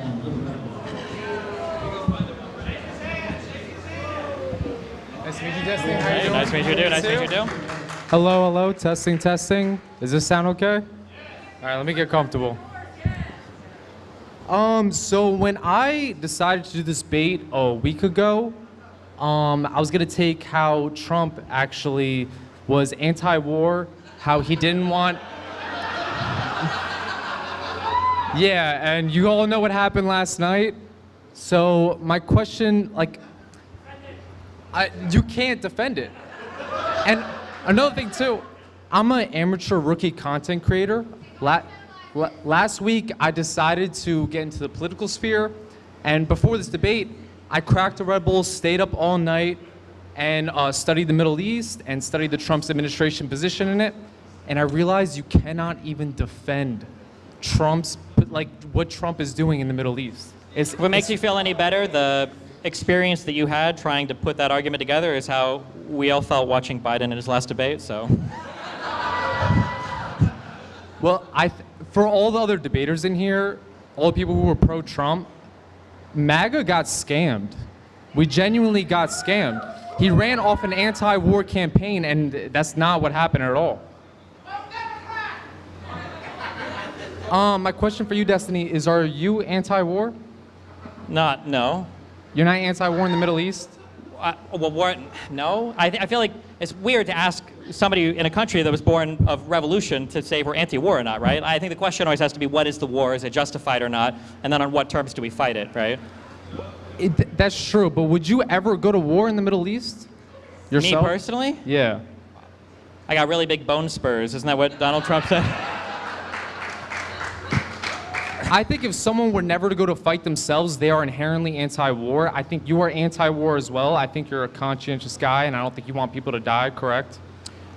Yeah, the problem when people say like they're anti-war and you say like I don't want people to die is the unfortunate reality is sometimes you don't have a choice, right? Like if there's one side that wants to engage in certain behavior that's going to lead to civilian death, it doesn't make much sense to say, well, I don't want to go to war with that person because people will die if I go to war, right? At some point, a war is going to be forced upon you. It's just whether or not you want it on your terms, right? Do you think the Democratic Party inherently has an act of letting people die overseas? Not Americans, but other sides where they could get involved and prevent certain deaths and whatnot? Well, I mean, the fundamental question is why do we get involved in foreign conflict? And the goal is generally it has to align with U.S. interests, right? Or regions that we're interested in, or interests of U.S. allies. It's not just to stop death. Otherwise, we'd be way more involved in other regions, right? Okay, well, under the Biden administration, 48,000 Palestinians died. I don't think that's in the United States' interest, nor do I think it's not in our interest. But that being said, I think it's a genocide, and I don't think that, I think it's wrong. You don't think it's wrong that it's I a think it's genocide? wrong. Oh. Yeah, I mean, that's a perspective that you're allowed to have. I don't want to argue against for it. So my question, you said you don't want war. I never said I don't want war. I mean, war is a thing that countries engage in sometimes. Like, unfortunately, it has to be a just use of war, right? Like, no one's opposed to violence. No one would say we should get rid of, well, some people might say we should get rid of all of the police, but like, we have to have some form of violence in society between countries to enforce or to defend yourself, right? Do you think there should be a regime change in Iran? Do I think there should be? I don't know what would come afterwards. And whether or not there should or shouldn't be is a fundamentally different question than like, should we force it or should Israel force it? I don't know. It's a big country. There's a lot of people. I don't know what the stability of that would look like afterwards. I do know that regardless of what lays beyond, I guess, the current strikes, though, do you want Iran to possess nuclear weapons? I think if Israel has nuclear weapons, I think Iran should too. I don't think. So do you think that the overall temperature of the Middle East would be higher or lower? Do you think it would be more stable or less stable if Iran had nuclear weapons? It'd be less stable. But that being said, if you look at the history, again, I'm no political expert, but I study the history of Israel. They have initiated every single war since their history, and every single conflict that resulted of them initiating war was brought upon them.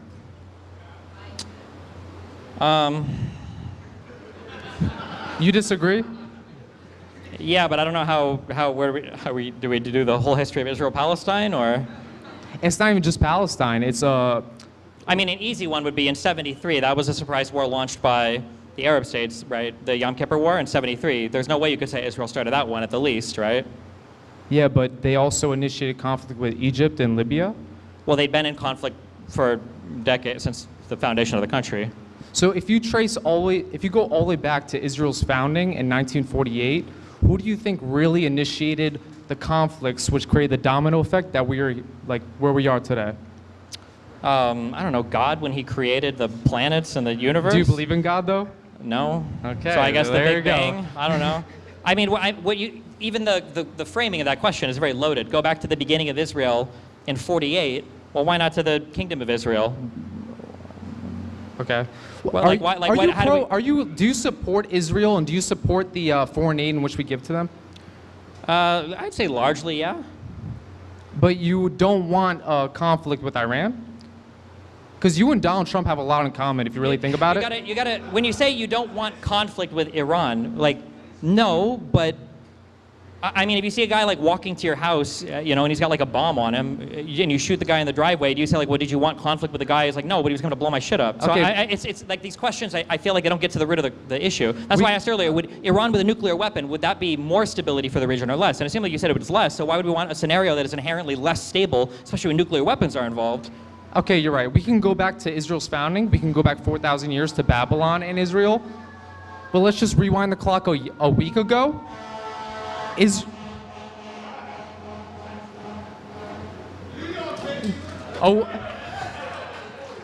Let's rewind the clock a week ago. Israel bombed Iran first. I mean, Is that just a... All right, everyone, there's a fire somewhere. We all need to leave.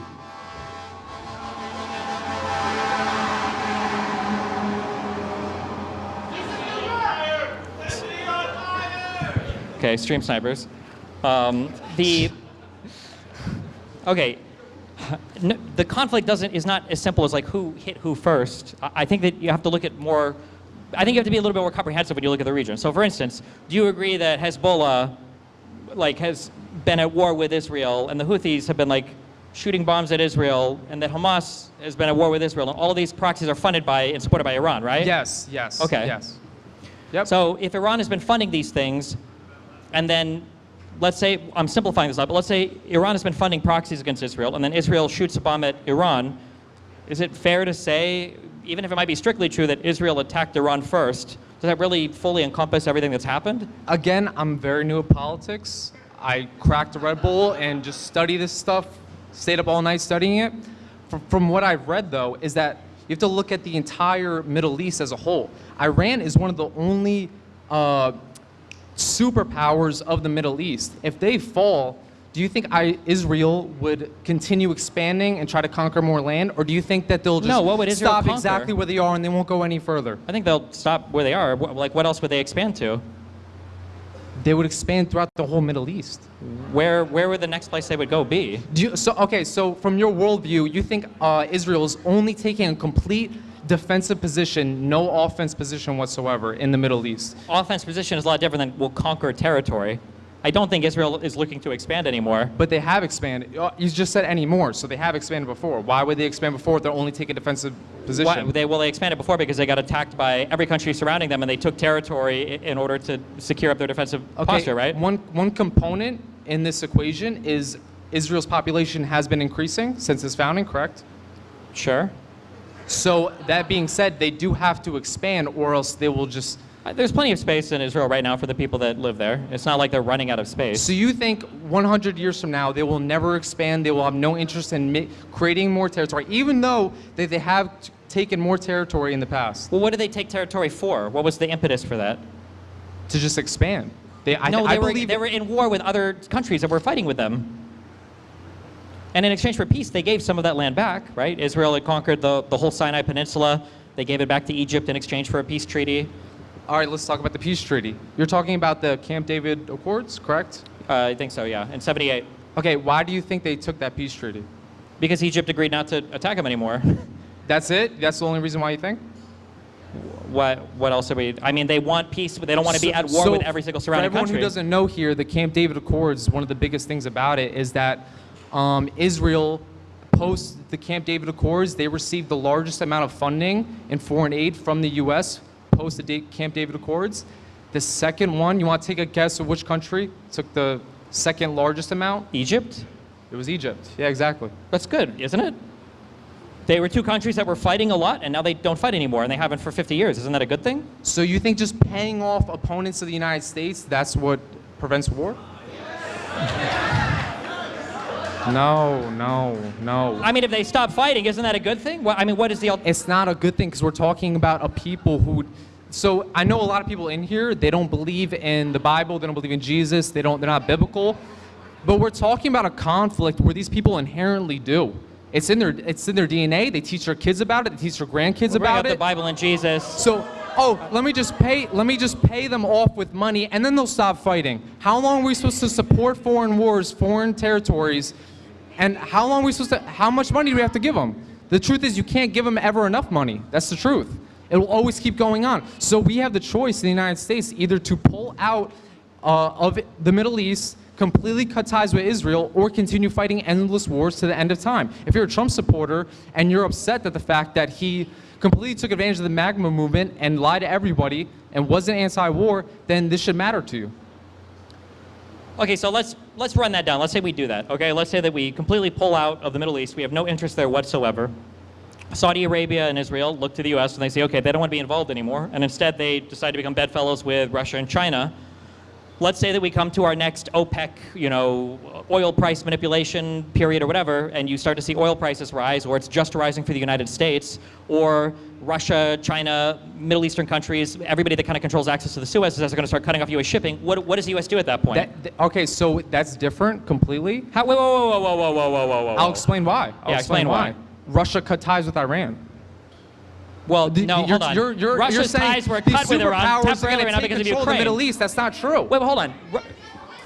Right now, I think Russia has other problems going on, which is why they're not helping Iran. But Iran was producing drones for Russia for a while for the Ukraine. These are countries. They're not friends. Okay. When they say they're not allies anymore, they're not allies. They don't support each other.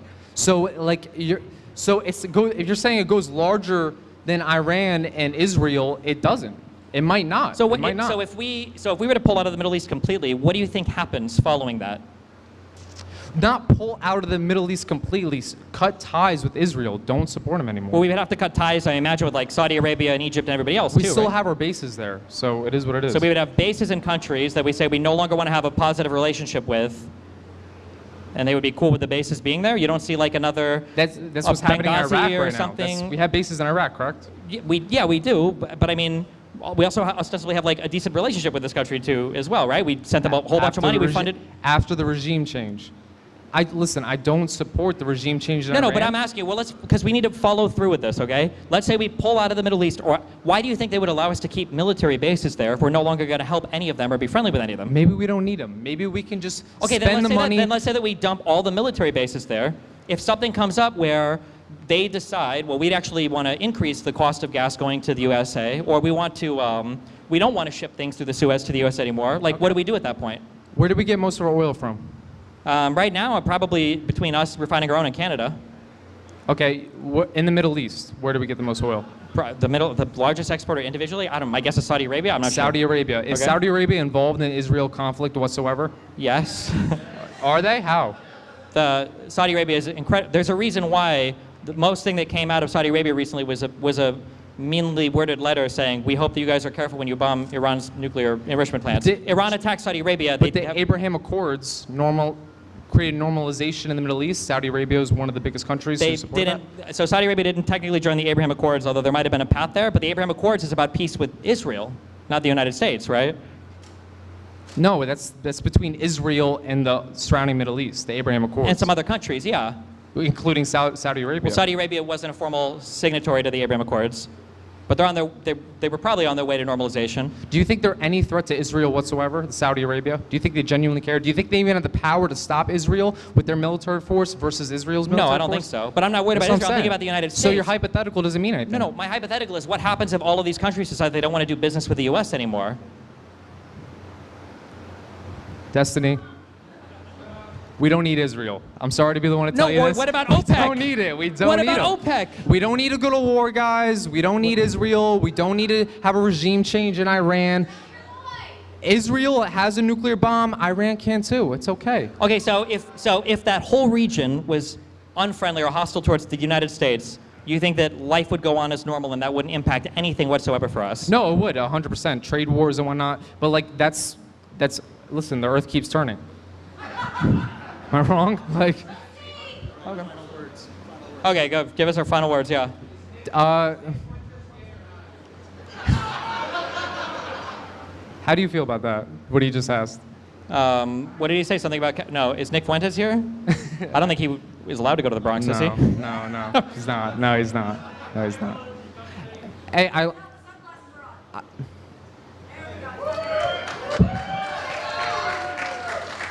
I came here to learn something. I'm very new at politics, and I think I did. Thank you very much, Destiny. I appreciate your time. Well, thanks a lot. I appreciate it. Good luck. Good luck in the future.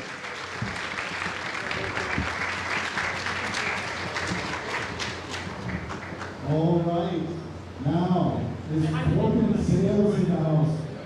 Give it up for Corbin Sales, here we go. Hey, how's it going? Jesus, I'm fucking dying in jeans. That guy was wearing a whole ass suit. Yeah? Jeez, Oh, yeah, yeah. it's hot. Okay. Yeah. What's up? How you doing? I just understood what you said. Sorry. Okay. Go for it. What's up? I hate Donald Trump, first and foremost. You hate Donald Trump? I hate Donald Trump. Why are you Yeah. up here debating me? I'm going to fight you a little bit on labeling him a fascist. You don't like labeling him a fascist? I don't think I like labeling him a fascist. Okay. I think there's a specific political and historical meaning to fascism that I don't think Donald Trump fits. I think that when I think about fascism, I think that it's nationalism as an overriding principle to fuel their authoritarianism. I think that Donald Trump's authoritarianism and ultranationalism, which he does have, I don't think those are working. I don't think one is causing the other. I think they're working tangentially together. So you don't think the guy whose slogan is "Make America Great Again," that he's using to unilaterally use the executive for whatever policy he wants, isn't using nationalism to be an authoritarian? No, I think the intentionality is important when we talk about nationalism or fascism. I think it's I don't think that he cares about like the nation state. I don't really even think he cares about America that much. I think not to short circuit this argument, but depending on how deep in the weeds we get, I would actually probably agree with you. Yeah. I think he's incredibly narcissistic. Just from the brief summary or reading I had of other fascist figures, like I don't think Hitler was just out for himself. I think he did have some vision of like a greater Germany or whatever. like post World War I don't I think Donald with the Trump. Treaty of Versailles, right? Like he wanted to. Sure, yeah, I don't think Donald Trump has a vision for America at all that isn't just like self-service. To him. Yeah, I think that's kind of where I'm getting at is that his underlying motivation and overriding principle for anything is ultimately his own ego. Sure. I don't And, think I would necessarily disagree with that, yeah. Yeah. So I think it ascribes more political or intelligent or ideological malice than Donald Trump is actually capable of when we call him a fascist. Yeah, I don't disagree with that either. I don't think I usually call him a fascist. If I do, I'm just trying to trigger conservatives. Usually I say he's very selfish. I feel like the last conversation I had on this is I said I don't think he's a fascist because I don't think he's smart enough to be a fascist. I don't even think he has the brain for that kind of stuff. True, It's yeah, literally he's politically illiterate. Like we yeah. literally have a $5 million immigration card with a golden picture of Trump on it right now, which is Yeah, absolutely insane to me. Yeah. I also think it's important, I say this a lot, that when you're analyzing his actions, I literally do just look at it as like a YouTuber with a lot of subscribers. I guess 78 million like or a however many political voted for him. influencer, right? Yeah, and I think that explains a lot of his actions. Yeah, I he's think like a- somebody sent me his last truth, and I think he had like Nobel Prize listed 6 times in it. Like he really thinks he's going to get one for bombing Iran or whatever. Yeah, I don't disagree with that analysis. Okay, well that was easy. Shit, I guess. What do you think about shit? That's kind of all I had. I'm like the least like Donald Trump definition. isn't easy to defend. It's not a hill okay? I die on. Donald Have Trump you- is not easy to defend. Okay, you gotta. Yeah, no, I agree with that. Yeah. I feel bad sometimes for coming into a lot of these debates. I feel like it's, yeah, I just saw even Kyla, people made fun of her for not being prepared to go on Tim Pool or whatever, and then now you see that clip making the rounds of Tim talking about how, they wouldn't go to war with Iran or it'd be immoral or unethical, and Trump is just 180'd on it completely. And everybody gets new marching orders, and now it's actually super okay and great that Trump bombed Iran. And yeah, I truly do think Trump could do anything, and at least the media figures would defend him. But I do think at some point it's going to hurt the base. Like I think it already has. Yeah. I feel like midterms are going to be really good for us, right, guys? Yeah, absolutely. Yeah. Okay. Yeah. Yeah, I think so, absolutely. I'll see you on the campaign trail, I guess. Yeah, hopefully, yeah. Yeah. The country's still here. Yeah. We'll see in a year and a half or Yeah. year, yeah, or so. Yeah. All right. All right. Thanks a lot.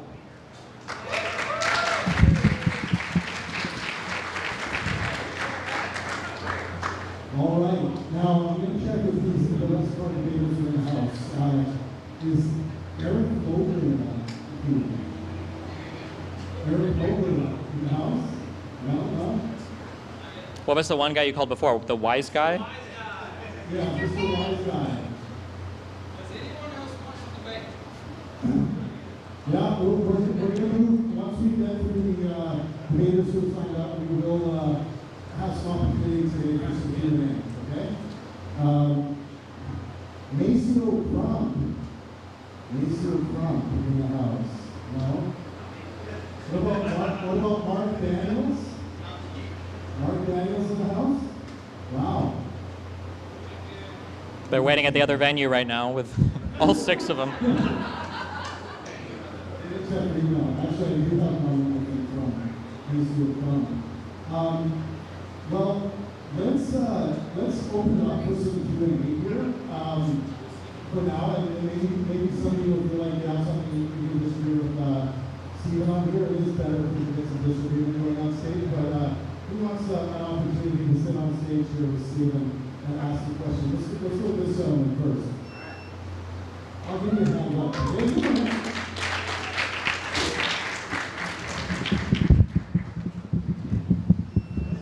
Pleasure to meet you in person. Pleasure to meet you too. What's your name? Isaac. Isaac. Okay. Speaking to the mic, directly in the mic. Yep. It's very nice to be in the Hassan's communist chic venue, like the collapsing milk buckets, as well as the Warriors.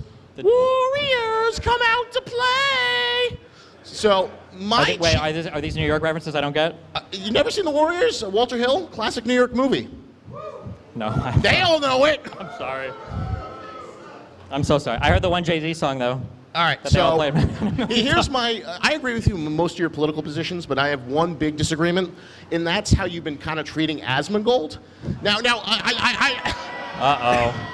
hear me out.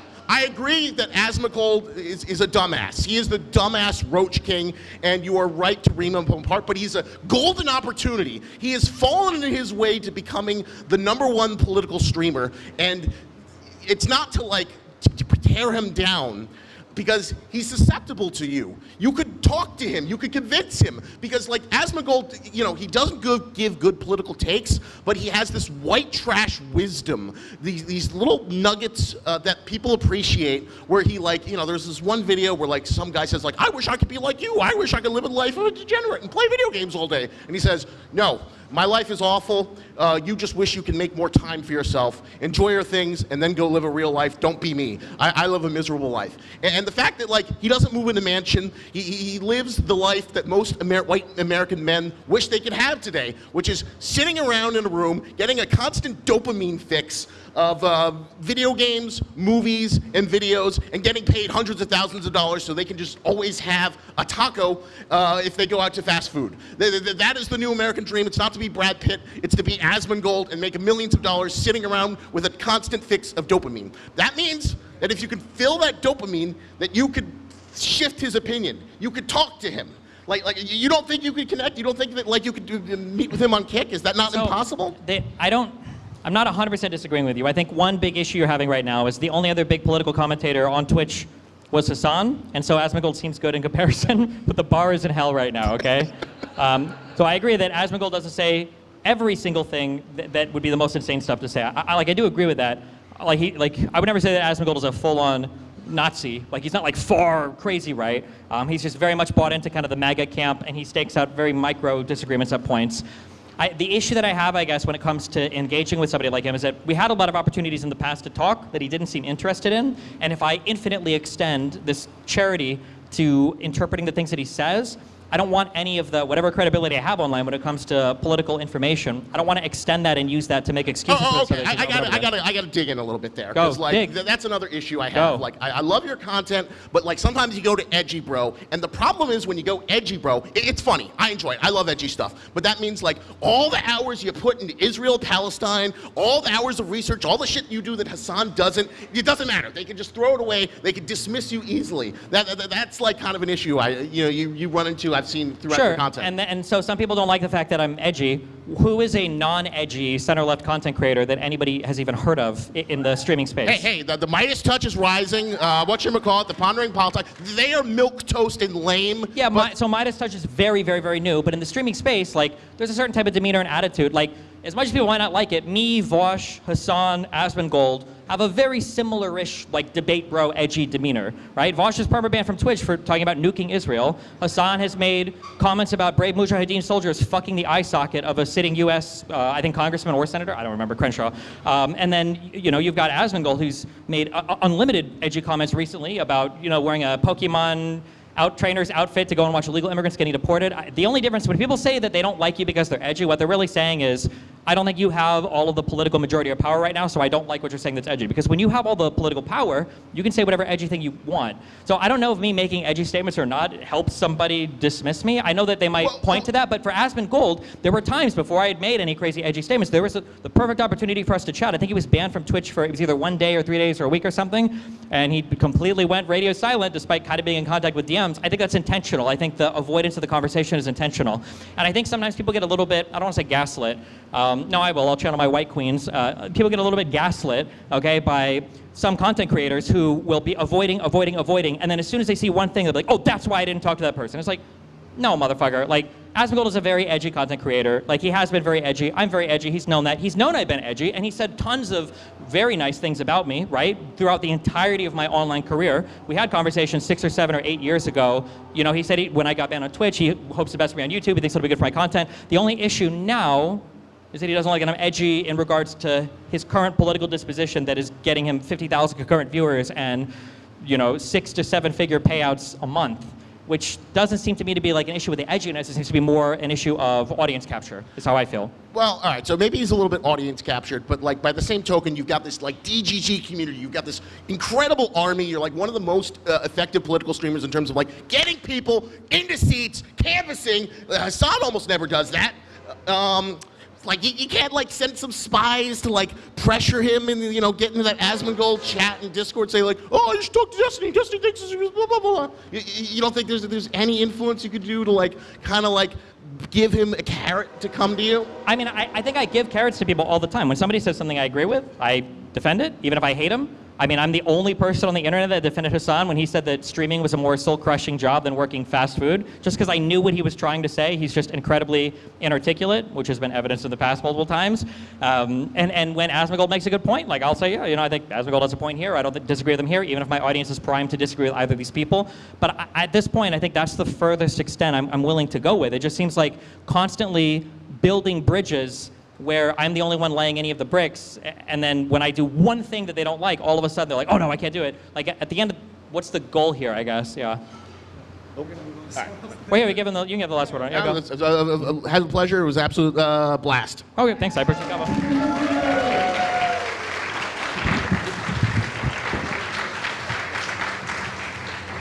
right, let's go right up front here. Yeah, come on up. Hey, what's up? Cal, cool. Hey, how you doing? I'm Cal. Nice to meet y'all. Live in Hoboken right now. So I actually agree with majority of what you say, but I'm actually up here today because I need some help in a way. So to give more context, I have a lot of friends of mine that are both right-leaning and left-leaning. But for example, like this week, I'm starting to talk to a lot of my more left-leaning friends about Israel-Palestine. So I guess what I need help with, essentially, is like, how can I pull people out of that, like there's a genocide going on in Palestine kind of talking points, you know? So for example, I had a discussion with a friend this week who, you know, one of my best friends, talked to him like my whole life, but, you know, I'm trying to like explain my perspective, and one of the things like, I just need help like filling in the gaps how to discuss with him is, you know, he talked about the cabinet members, for example, with Israel, about how they have discussed a lot about wanting to annex the Gaza Strip. So I guess I just wanted to run through questions of where I was having trouble responding to these questions. You know what I mean?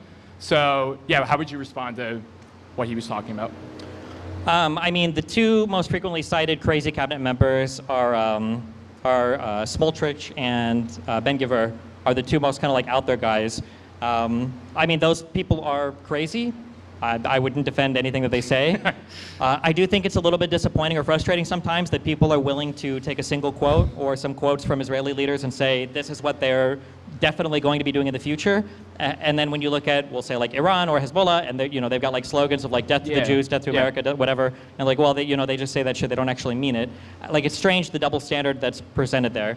I think that Israel has a domestic and a foreign policy that might be guided, I think, by a far-right coalition at the moment. But I mean, they have constrictions within their own country for what their population will accept. There are constrictions in the countries around them for what they'll accept, and then the United States, before Trump was there, you know, will only accept so much as well. So there are like guidelines, there are boundaries that they have to be within. They can't just do whatever they want, because if that was the case, they would have kicked all the Gazans out, you know, and they would have kicked everybody out of the West Bank, all the Palestinians out years ago, decades ago, right? Yeah, that's what I was trying to get at with my friend as well. And there's two things that go off that. Like, going back to the quotes, like, he sent me a quote, and it was, I forget who it was by. Like I said, I don't know, like, every name. But it was talking about Hamas and how, yeah, we're going to take out all those dogs, referring to Hamas. And he sent me this quote, and he was trying to paint it as, like, this is proof that there's a genocide because the cabinet members are saying we're going to take out all these dogs. But I'm like, shouldn't this clearly like be about like Hamas? Like, I feel like it's pretty clear, but maybe again, I don't like. It's just, especially after like going through historical stuff, like just living in quotes is so weird. Yeah. Like, imagine.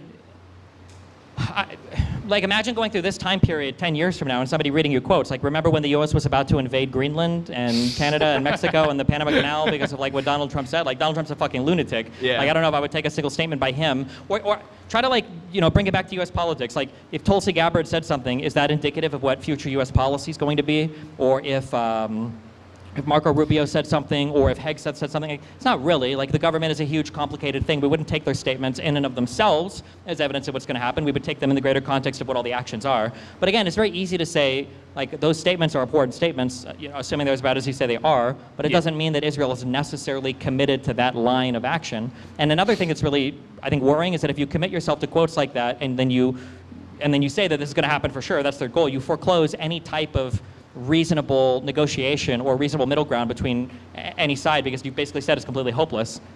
Yeah, yeah, for sure. And then my final thought was to go off that, talking about the genocide, I brought up what many points of view said, you know, if they really wanted to like take them all out, like, why haven't they by now? So I used an example of Vietnam, like, you know, would we consider that a genocide? And at first he was like, oh no, but then he completely flipped and was like, you know, yeah, I think oh yeah, there's a genocide. The thing that you have to do is, like, you have to decide if you want to protect certain words or not. Like, genocide it means a particular thing that you are like explicitly trying to remove a certain type of people, you know, from the planet. Like, it's got a very specific thing. And I feel like the question is always like, can you tell me what the difference is between a really, really, really crazy war where there might be a lot of civilian deaths versus a genocide? Like, is there a difference between those two things? And I guess, like you said, your friend switched on the Vietnam thing. My guess is at some point people would end up just saying, no, I don't think there's a difference. Like, was it genocidal when we nuked Japan? My intuition is that a lot of the pro-Pali people that say that it's a genocide right now, like, over half of them would probably say, yeah, those were genocidal actions. But then it's like, at that point, like, do you want to have the argument? I don't argue this that much anyway. I think it's kind of a waste of time, but yeah. Can I say one more thing? Yeah, and yeah. To bring it back to that, then he started to talk more about Iraq and Afghanistan, which I'm not too well thought of about, but I tend to think I know a decent amount about Vietnam. So to what you said, I just feel like it's kind of hard right now because people just see people dying, like children, for example, and I think it's powerful optically, But like you said, it's like we need definitions to mean something. So I appreciate the advice though, because it's hard to get people out of that. Sure. Thanks a lot. Now, I may be dreaming, but we are on the anti-gun tour right now, and I see a red hat in the audience. Come up in an Info Wars t-shirt. Red hat, Info Wars.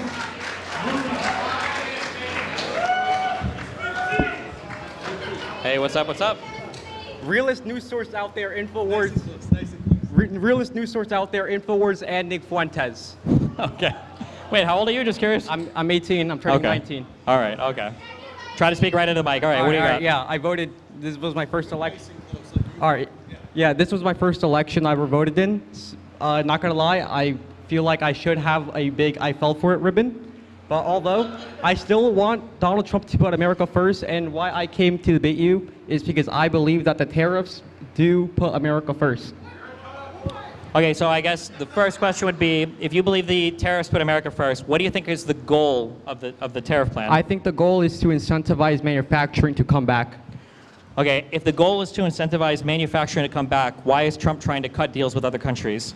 Because he wants to get more investment for the country. Basically, under Biden, no one was investing, but as you saw when Donald Trump first came in his first week, he got investment from the Middle East. Sure, so the investment has nothing to do with deals with other countries, though. What I'm asking is, why is Donald Trump, he says he uses tariffs as a negotiating tactic, and I think the negotiation is to negotiate a trade deal, but why would we negotiate trade deals if we're just trying to manufacture everything at home? Well, it depends on what countries. Like, for example, you saw with Mexico, their reason was because of the cartels. But you saw with El Salvador and that part of Central America, it was because of immigration. So it really depends on what country.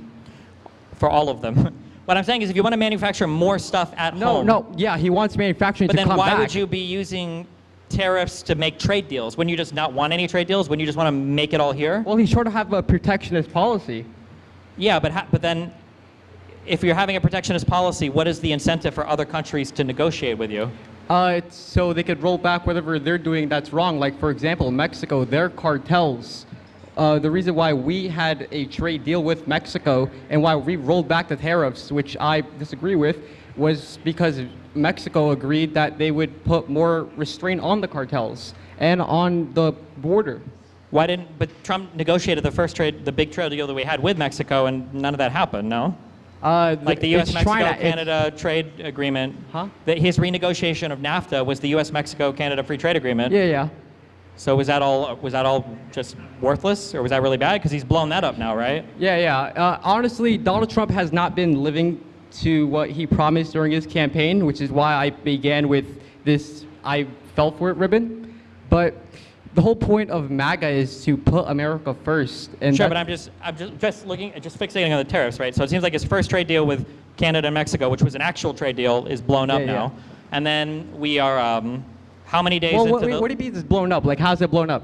Well, he started arbitrarily tariffing them in contrary to what... Well, it wasn't arbitrary. Well, it wasn't agreed upon in the trade deal. So, for instance, one of the things we bullied Canada a lot for was their tariffs on products once they reached a certain threshold of import in Canada. That was part of Trump's... You do realize that the reason why we had that with Canada is because Canada has a big fentanyl problem coming into America, right? Well, no, I'm just talking about the trade deal. Trump pointed out Canadian tariffs that he didn't like for U.S. products. That was part of Trump's trade deal. Yeah. So if Trump isn't even happy with his own trade deals, and that was with just 2 countries, how is he supposed to negotiate 90 new trade deals? I think he's got, what, like a couple of weeks left, and we've got 0? What do you mean he's got a couple of weeks left? What do you mean? Am I making this? Did he say 90 deals in 90 days, or am I making that up? Yeah. But honestly speaking, they always roll that back, don't they? Like, they always say 90 days, and then it's the next 90 days. Yeah, but in the meantime, we've got tariffs that are kicking everybody's ass, and like nobody likes us anymore. Like the whole world thinks we're... Well, it doesn't matter if anyone likes us. The whole point is to put America I thought the whole point first. was America is supposed to be respected. Doesn't it matter if people like us if they want to do business with us? But it's put America first. That's why that's what the whole tariffs were. And like basically, when I said manufacturing to come back, he basically wants jobs to come back because a lot of jobs have been offshored. And what that incentivizes is so companies don't pay the tariffs, is so companies can come back to America, and so they can employ more Americans. Okay, let's assume, I'm assuming a lot, but let's assume that fosters... Well, that's the theory. Well, no, it's not even correct in theory because, for instance, if we maintain tariffs with everybody, okay, as a way to bring manufacturing back, why would you want to manufacture in America at all? Well, so that you can give more jobs to Americans. No, no, no. Why would other people want to manufacture in America? So they don't have to pay the high tariffs. That's why they didn't want. That's why the tariffs were so high. But the tariffs are only with America. Why wouldn't they just manufacture in What do Europe you mean or they're Mexico? with America? If America tariffs everybody and they all tariff us back, that means if you come to manufacture in America, you're now subjected to everybody else's tariffs on America. No, that was a point of the reciprocal tariffs. What? That was a point of the reciprocal tariffs. Sure. Well, one, the tariffs weren't reciprocal, and two, it doesn't change. What do you mean they weren't reciprocal? Yes, they were. No, China. the number was made up based on our trade deficit, which has nothing to do with it. Are you talking about the equation that they used to? Sure, make we up- can if you want. Yeah, yeah. That has nothing to do with tariffs. It just has to do with the trade deficit. Well, yeah, but also the whole thing. Another point about the tariffs I didn't bring up was the trade deficit. America is currently under a $1.6 trillion trade deficit. Sure. Without getting into, well, hold on. Without getting into that, here, this is just my basic question. Like, I don't understand why Trump keeps saying people want access to the U.S. market because it's an amazing market. That's true, but a big reason why that's true is because the U.S. market has access to all of the other markets internationally. Well, no, I think the U.S. market has been so interconnected to the point where we rely on the rest of the world. So the point of these tariffs is so that things can be made in America again, and so we don't have to rely on the rest of the world for product. Which country has a tariff regime like this that you're jealous of? Like, what country around the world are you like? What do you mean? I don't think that matters. Because the United States is like, I don't know if there are any Europeans here, but we're like kicking everybody's ass for decades when it comes to, like, ever since the end of World War II, the United States has been the leader of the free world in so many different ways. Whether we're talking technology, military, diplomacy, whether we're talking economy, we still have the biggest Really? GDP. Like, Are you saying that America is number one in everything? what? Are you saying America is number one in everything? Because a lot of leftists say that. I mean, America ranks like almost last in like healthcare and stuff like that. This is a fundamentally different type of question. I'm just saying that the United States was on the top of all of these charts.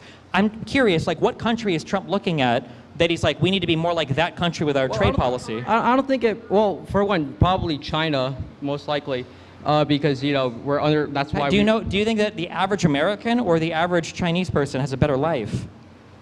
What's the point in that question? Well, why would we be envious of China's trade policy if the United States is... Well, because we rely on China for all our product, and we rely on not only China but the rest of the world for all our stuff. So that's why. Not for all of our stuff. Most of our stuff, we rely on the rest of the world for like base level stuff, right? But we make it into. Yeah, but don't you think that if you were to bring that stuff back here to America, it would be cheaper in the long term? Would you rather mine stuff out of the ground, or would you rather have the car manufacturing plants that are putting together Teslas at the final stage of production? Well, don't you think that if we started mining stuff off the ground, that would make jobs for Americans? No. I think it would make mining jobs for Americans. What do you mean mining jobs for Americans? Do you want to import more Indians, or do you want to get like what? Wait, what? Do you want to have like more Indians here, or like? Do you think that it would be an improvement in our current situation if we went back to mining resources out of the ground with pickaxes? I think that would make, I think that would make more jobs for Americans though, wouldn't it?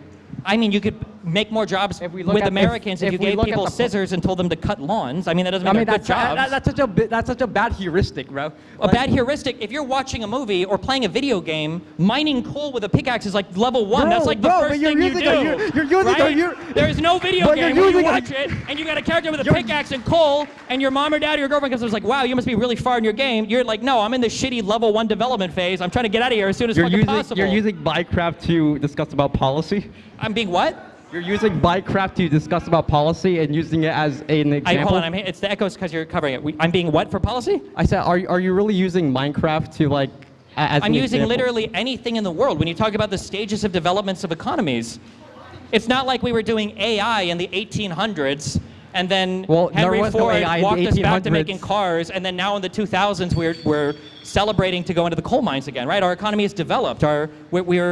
It's better to be a service-based and a final stage of manufacturing economy than it is to be a natural resource extraction economy. But if you were to be a natural resource, wouldn't that make more jobs overall? No, we don't have enough. We don't have an unlimited amount of people to work jobs. We do have enough. What do you mean? We have 300 million people in America, and also the unemployment rate is so high. The unemployment rate is like 4.5%. Where the unemployment rate is low. Yes. We do not have high unemployment in the United States. Unemployment rate after college. What? Unemployment rate after college. Why would I look at a single like 2 or 3 years in a person's life. I would look at the overall unemployment rate of the economy, and I would see how the economy is doing. Also, why would I want to send kids who just graduated college to go work in the coal field? I'm not saying to send them back to the coal mines. What I'm saying is that if you were to have coal mines in America, that would overall make more jobs in America. Yeah, but we don't want any job. We want the most productive jobs, right? Okay, yeah, sure. And like what? Like so you want America to rely on the rest of the world for all their stuff?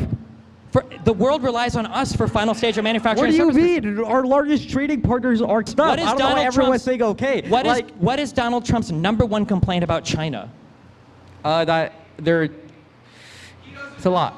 That they steal our intellectual property. That's what we make, right? Mm-hmm. And Donald Trump's biggest complaint about China is that we do so much of what you guys seem to call useless work here, right? The creating of patents, of intellectual property, of software, all this technology, that like half the old Trump coalition, I say old because now that Elon's out, I don't even know those people are there anymore, all the crypto guys and all the AI guys are like, this is the future, right? We're not doing, like when they say Bitcoin mining, that's not an actual mine, you know that, I know, right? like, That's not actually what that yeah. means, right? Like, Yeah. It wasn't until Donald Trump that people thought, like, God damn, I'm so jealous of all the people that are over here, I guess, like, picking agriculture and doing, like, I don't know, that's just, this thought is just bizarre to me. The numbers and the data don't support it. I hate to appeal to common sense, like, doesn't support it, right? Like, you've got a dad who's looking at his children and they're looking across the street and there are these horrible Mexicans roofing and he's like, I can't believe I got to send you to college, Jake. Like, back in my day, you would have been up on those roofs in the heat. It would have been way better. Like, it's just such a bizarre world to me okay, this is that we're actual, trashing things like AI, and it's like, don't you want to be the guys in China jumping off the factories into the nets? Like, doesn't it look like fun? Like, okay, now you're just using like pointless like logical fallacies against me. Like, what are you talking about? Wait, I'm sorry, say that again? You're just using like pointless, like, you're not even arguments. Like, you're just saying something about like a Mexican and Jake. Like, well, if you want to use actual arguments, the actual arguments, like, actually, like, the actual talk arguments about is that policy. the United States is outperforming every single other economy in the world. The actual arguments, if you're looking at export economies, you're looking at economies like Iran and North Korea. But what is wrong and the with United putting Kingdom. America first? What about? Why don't you want to put America first? America first doesn't mean that you are screwing every other country in the world. You're hurting yourself. That's not an America. An America first policy. We should have a protectionist, isolationist trade policy. No, yes. that's not. Okay, here's a question. Do you want to be an entrepreneur when you grow up? I want to be a politician when I grow up. Okay, you want to be a politician. Okay. We have to change it from within, everyone. If you wanted to be an entrepreneur and you were being a small businessman and you were growing in a small business, the biggest leap that you have to make as a small business owner is going from doing everything yourself to hiring other people to do the work for you, because you don't have the time. Obviously, You don't have so let's hire Americans. What? Let's hire Americans. Sure, but what I'm saying is that small business owner is not made worse because he's outsourcing jobs that other people can do better so that he can focus on being the business owner, right? Because anybody can work the jobs, but he's the only one that can run the business. So in the United States, there are plenty of, just curious, do you think that there are more countries around the world that could do resource extraction or that could create Facebook or SpaceX? Well, those are two different things. They are different things, yes. I agree they're different things. They're two different sectors. What? They're two different sectors. I agree they're different sectors, but I'm asking you, do you think that right now, if you were to look at the capability, the productive capacity of every country in the world, do you think there are more countries that could create the next cutting edge piece of software technology or that could mine resources out of the ground? I think there are more countries that can mine resources out the ground, and here in America, we could most likely make more technologically advanced things. Yeah. What? Wait, repeat the last thing? Sorry.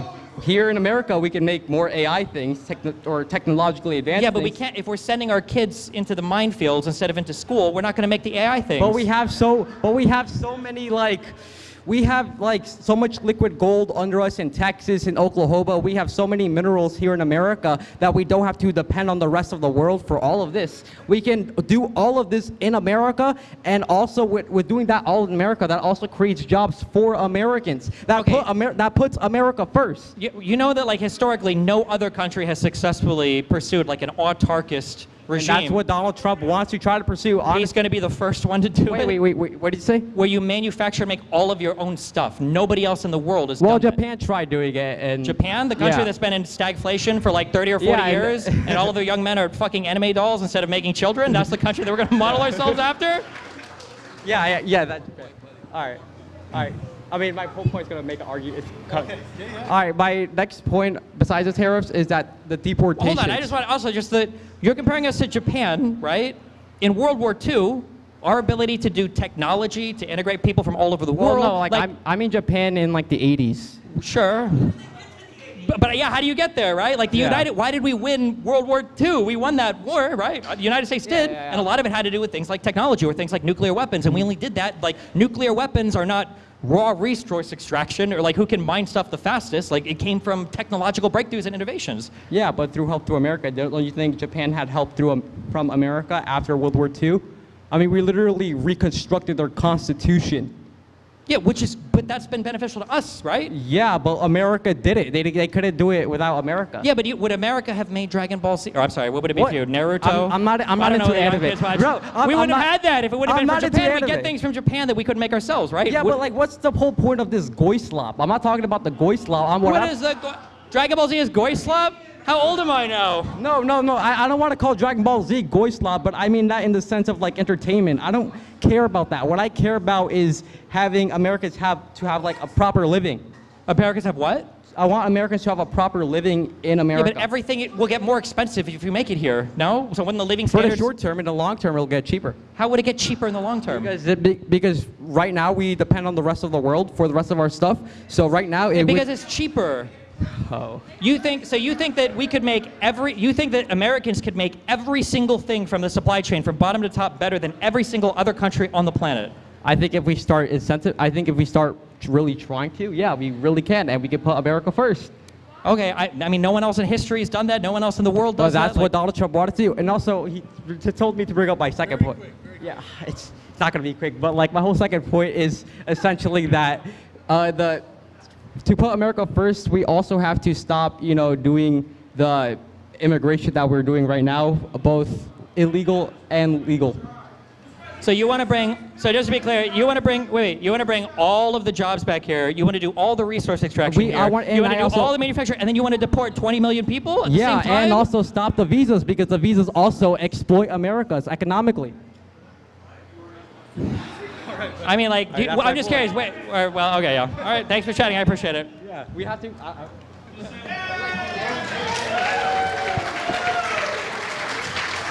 Okay, we've got time for one more, and we're going to go right here. If you guys, this is opportunity, you want to see Houston, we're going to Houston next, August 2nd, so we're taking Texas next, so. So as I just said, I'm a huge fan, and I didn't buy a debate ticket because it would have been a waste of everyone's time. I agree with 98% of what Destiny has to say. Here comes the 2%, okay. I feel like you'd convince me. Okay, so I actually would like to invite you, with the producer's approval and blessing, to invite either debater number 2 or number 3 back on the stage based on these 2 questions, and you can choose perhaps which one you prefer. What was the first part? Debater number 2 Okay. was Okay, the okay. one advocating for South Africa. Okay. And the question I have is, at any point during Trump's first term, or perhaps even on the campaign trail, did you hear about and or care about South African farmers? That's question number Sure. 1. Do you want me to answer that one now or no? No, I want you to invite him back up. Okay. If that's the one you choose to debate. Okay. Debater number 3 said that he was a Trump supporter and or possibly still is, but up until a week ago, in light of yesterday's attack, feels differently. And the question I have is, why did it take that particular breach or break of promise for you to reconsider your allegiance to Trump when he has broken so many other campaign promises? So whether you're considering ending the war in Ukraine on day 1, driving down inflation costs or the price of goods, even the weaponization of government, or the DOJ specifically. Debater 3 was the one with the sunglasses? You mean the Elon sunglasses? Oh, you're here? And the Jesus Can hat? Can I take a stab at the answer to that for you? Yeah, the question is like, why was the attack on Iran especially harmful to your support for Trump versus everything else?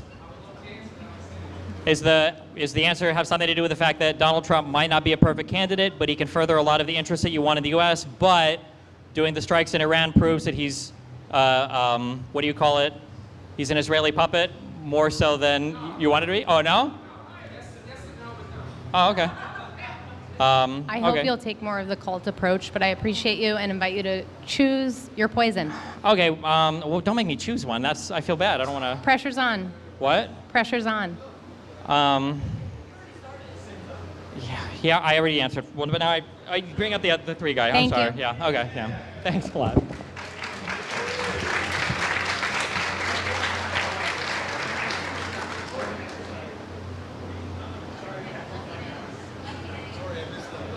What?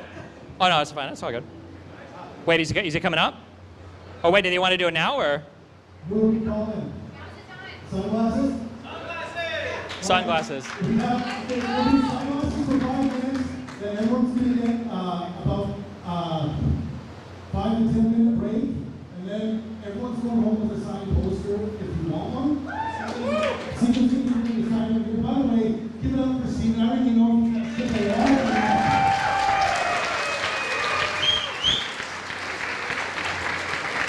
We have a few t-shirts left that I'm wearing. Worked out like a guy in my Canadian wedding. I'm just full American now. And yeah, we'll do some signings, and that's going to be tonight. So, and everyone will have a chance to maybe go for a bit, get to know each other. And do remember that the plan is for us to invade every state. So, Michigan, bulldozed by Stephen. New York, I think, bulldozed by Stephen.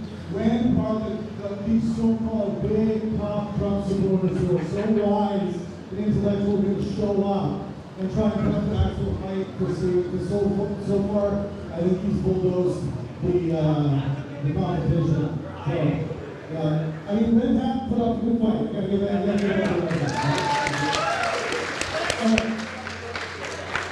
Last guy, right? Vince Van Gogh. Vince Van Gogh. She asked why this particular conflict made me change my mind on Trump's foreign policy in the Middle East, or just in Trump in general, why I support him. We talked about tariffs, trade wars, finances, economy. We haven't really touched on cultural issues yet, but that is a factor. And she asked, why do I care the most about this particular conflict? And I would say the sole reason for that is because people are dying. At the end of the day, we either get to live or we don't. Someone laughed, but it's not funny. It's not funny. I mentioned before, 48,000 Palestinians died. We need to stop all wars. I'm pro-peace. I'm pro-peace. Because it was the most recent conflict. We're talking about I'm talking about current events here. Not that it's not. Okay, wait.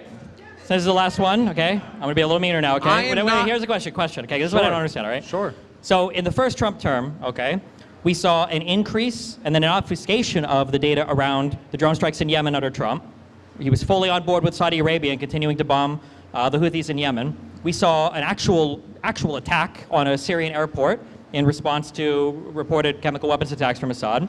We saw a complete dereliction of our responsibility and duties to the Kurdish people that were helping us in Syria. We abandoned them to be laid waste to by Turkey. We saw zero progress whatsoever in the Ukrainian-Russian war. We saw a total simp fest for Israel and acknowledging the moving of the embassy, in acknowledging that we were going to do the Abraham Accords while totally neglecting the Palestinian issue. The whole border riots, the Great March of Return, all happened under Donald Trump there. When you look at Donald Trump's foreign policy in his first term, I don't know what you could have ever seen there that would have made you think, wow, this is the president of peace. Exactly. That's why when I researched all this at 12 o'clock in the morning off half a Red Bull, I realized that him pulling out of the Iranian deal was one of the factors that led us here. Donald Trump is not anti-war. He led off that campaign claiming he was anti-war. He's not. So yeah, I kind of agree with you. But at the same time, can you name some points that the Biden administration has done to prevent deaths in Ukraine and in the Middle East? So for Ukraine and the Middle East, I mean, they announced ahead of time that the invasion was going to happen. Biden did his best to try to rope together as many people as he. I mean, it's better than the Trump admin that didn't even announce to Democrats working in the intelligence committee that we were going to go and bomb Iran. I mean, 48,000, Destiny. 48,000. 48,000 what? Palestinians died under Biden. Yeah, do you know what the last time I heard Trump talk about them was? It was when he had an AI image of a new city in Gaza being made. Yeah, he did say that. He did say that. And I'm not going to argue with that point, too. Do you understand also that, like, not to mix up, like, Jews in America are not the same as Jews in Israel. Like, in America, Absolutely. they might have their opinions and they might all be progressive, whatever. When you go to Israel, there's a reason why everybody there wanted Donald Trump over Kamala Harris. Like, that wasn't like a real debate between the Israeli people. Like, oh, I think, yeah. So everybody knew that Trump was going to be a massive supporter goy of simp, Israel. if we say, right? He was going to be a massive Israeli simp the entire time. So I just don't, when you look at everything that happened in his first term, I wouldn't even say the writing was on the wall, like the actions were in the air. Like, it was a total support for Israel and everything they wanted to do. No, absolutely. And I honestly agree with you. And that's what I discovered when I researched this three days ago off half a Red Bull. I didn't know anything about it. And I realized I could not defend Donald Trump's position when it comes to the Middle East.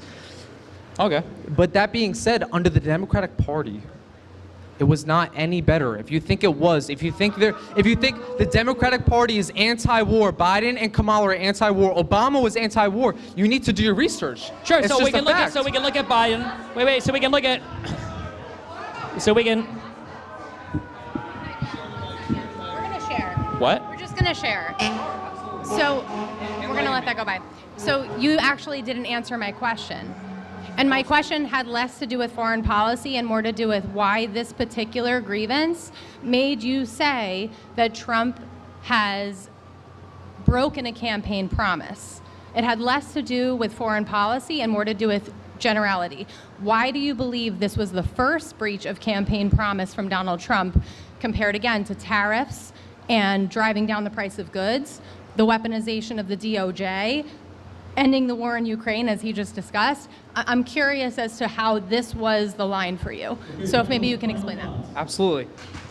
Again, I said before, I am not a political guy. I'm not a political expert. Sorry to disappoint you guys. That being said, she said, goods and finances and economy. We're talking about war. We're talking about people dying. It's different. Okay, why not on day one, not only was the Ukraine-Russia war supposed to end, he also bragged about sending Steve Witkoff or whatever to Hamas to make a deal to release all the hostages and everything. That didn't happen either on day 1, 2, 3, whatever day we're at now. Why was it the bombing of Iran where it was finally like, okay, well, that's too much, I guess? Because he has an unwavering support for Israel, and he is pro-war. That's just a fact.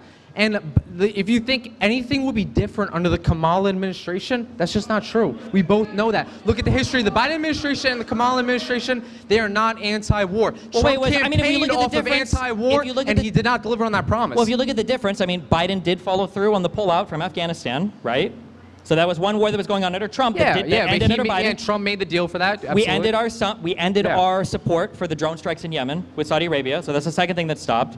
Biden, regardless of whether you think he did enough, Biden at least tried to restrain Israel in the war in Gaza. I don't think Trump has tried to restrain them ever. Yes, he did. Right?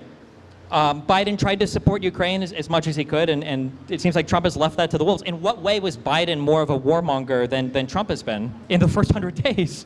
Again, Trump campaigned off of being anti-war. The Democratic Party has never campaigned off of anti-war. I know it's hard to speak in absolutes. Well, However, no, but I'm just saying you said that Biden was worse in his 4 years than Trump. I'm not saying that at all. Trump is dragging us into World War III. Don't get me wrong whatsoever. But you think Biden would have done the same?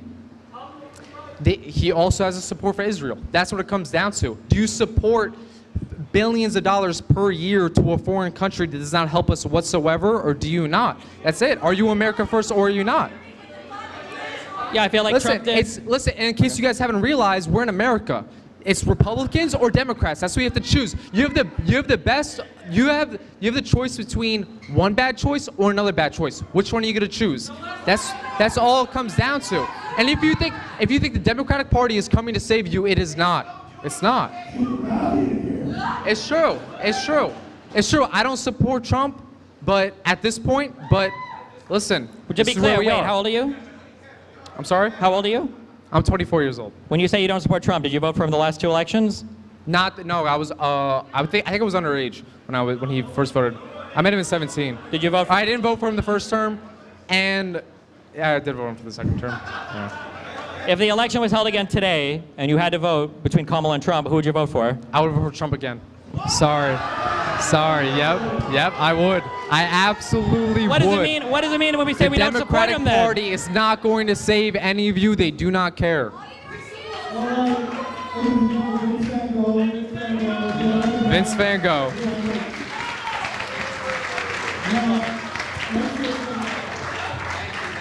Let's get any final thoughts for the audience and for the screen, Stephen? No, I'm glad you guys showed up. It's been fun. I'm glad you showed up despite the venue change and despite the unbearable fucking heat in here. So, congratulations. It's been fun, and yeah.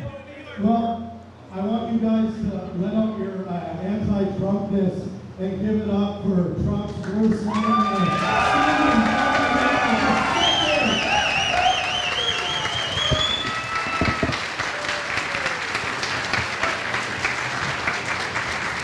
All right, let's just take a quick break, 5 to 10 minutes. Let's form a line for anyone that wants to poster sign, or you can get a shirt signed and buy a shirt here. The line's going to start here. Make a very nice order in the line going that way, and once you get signed, you get to go outside. It's going to be nice. Make sure you all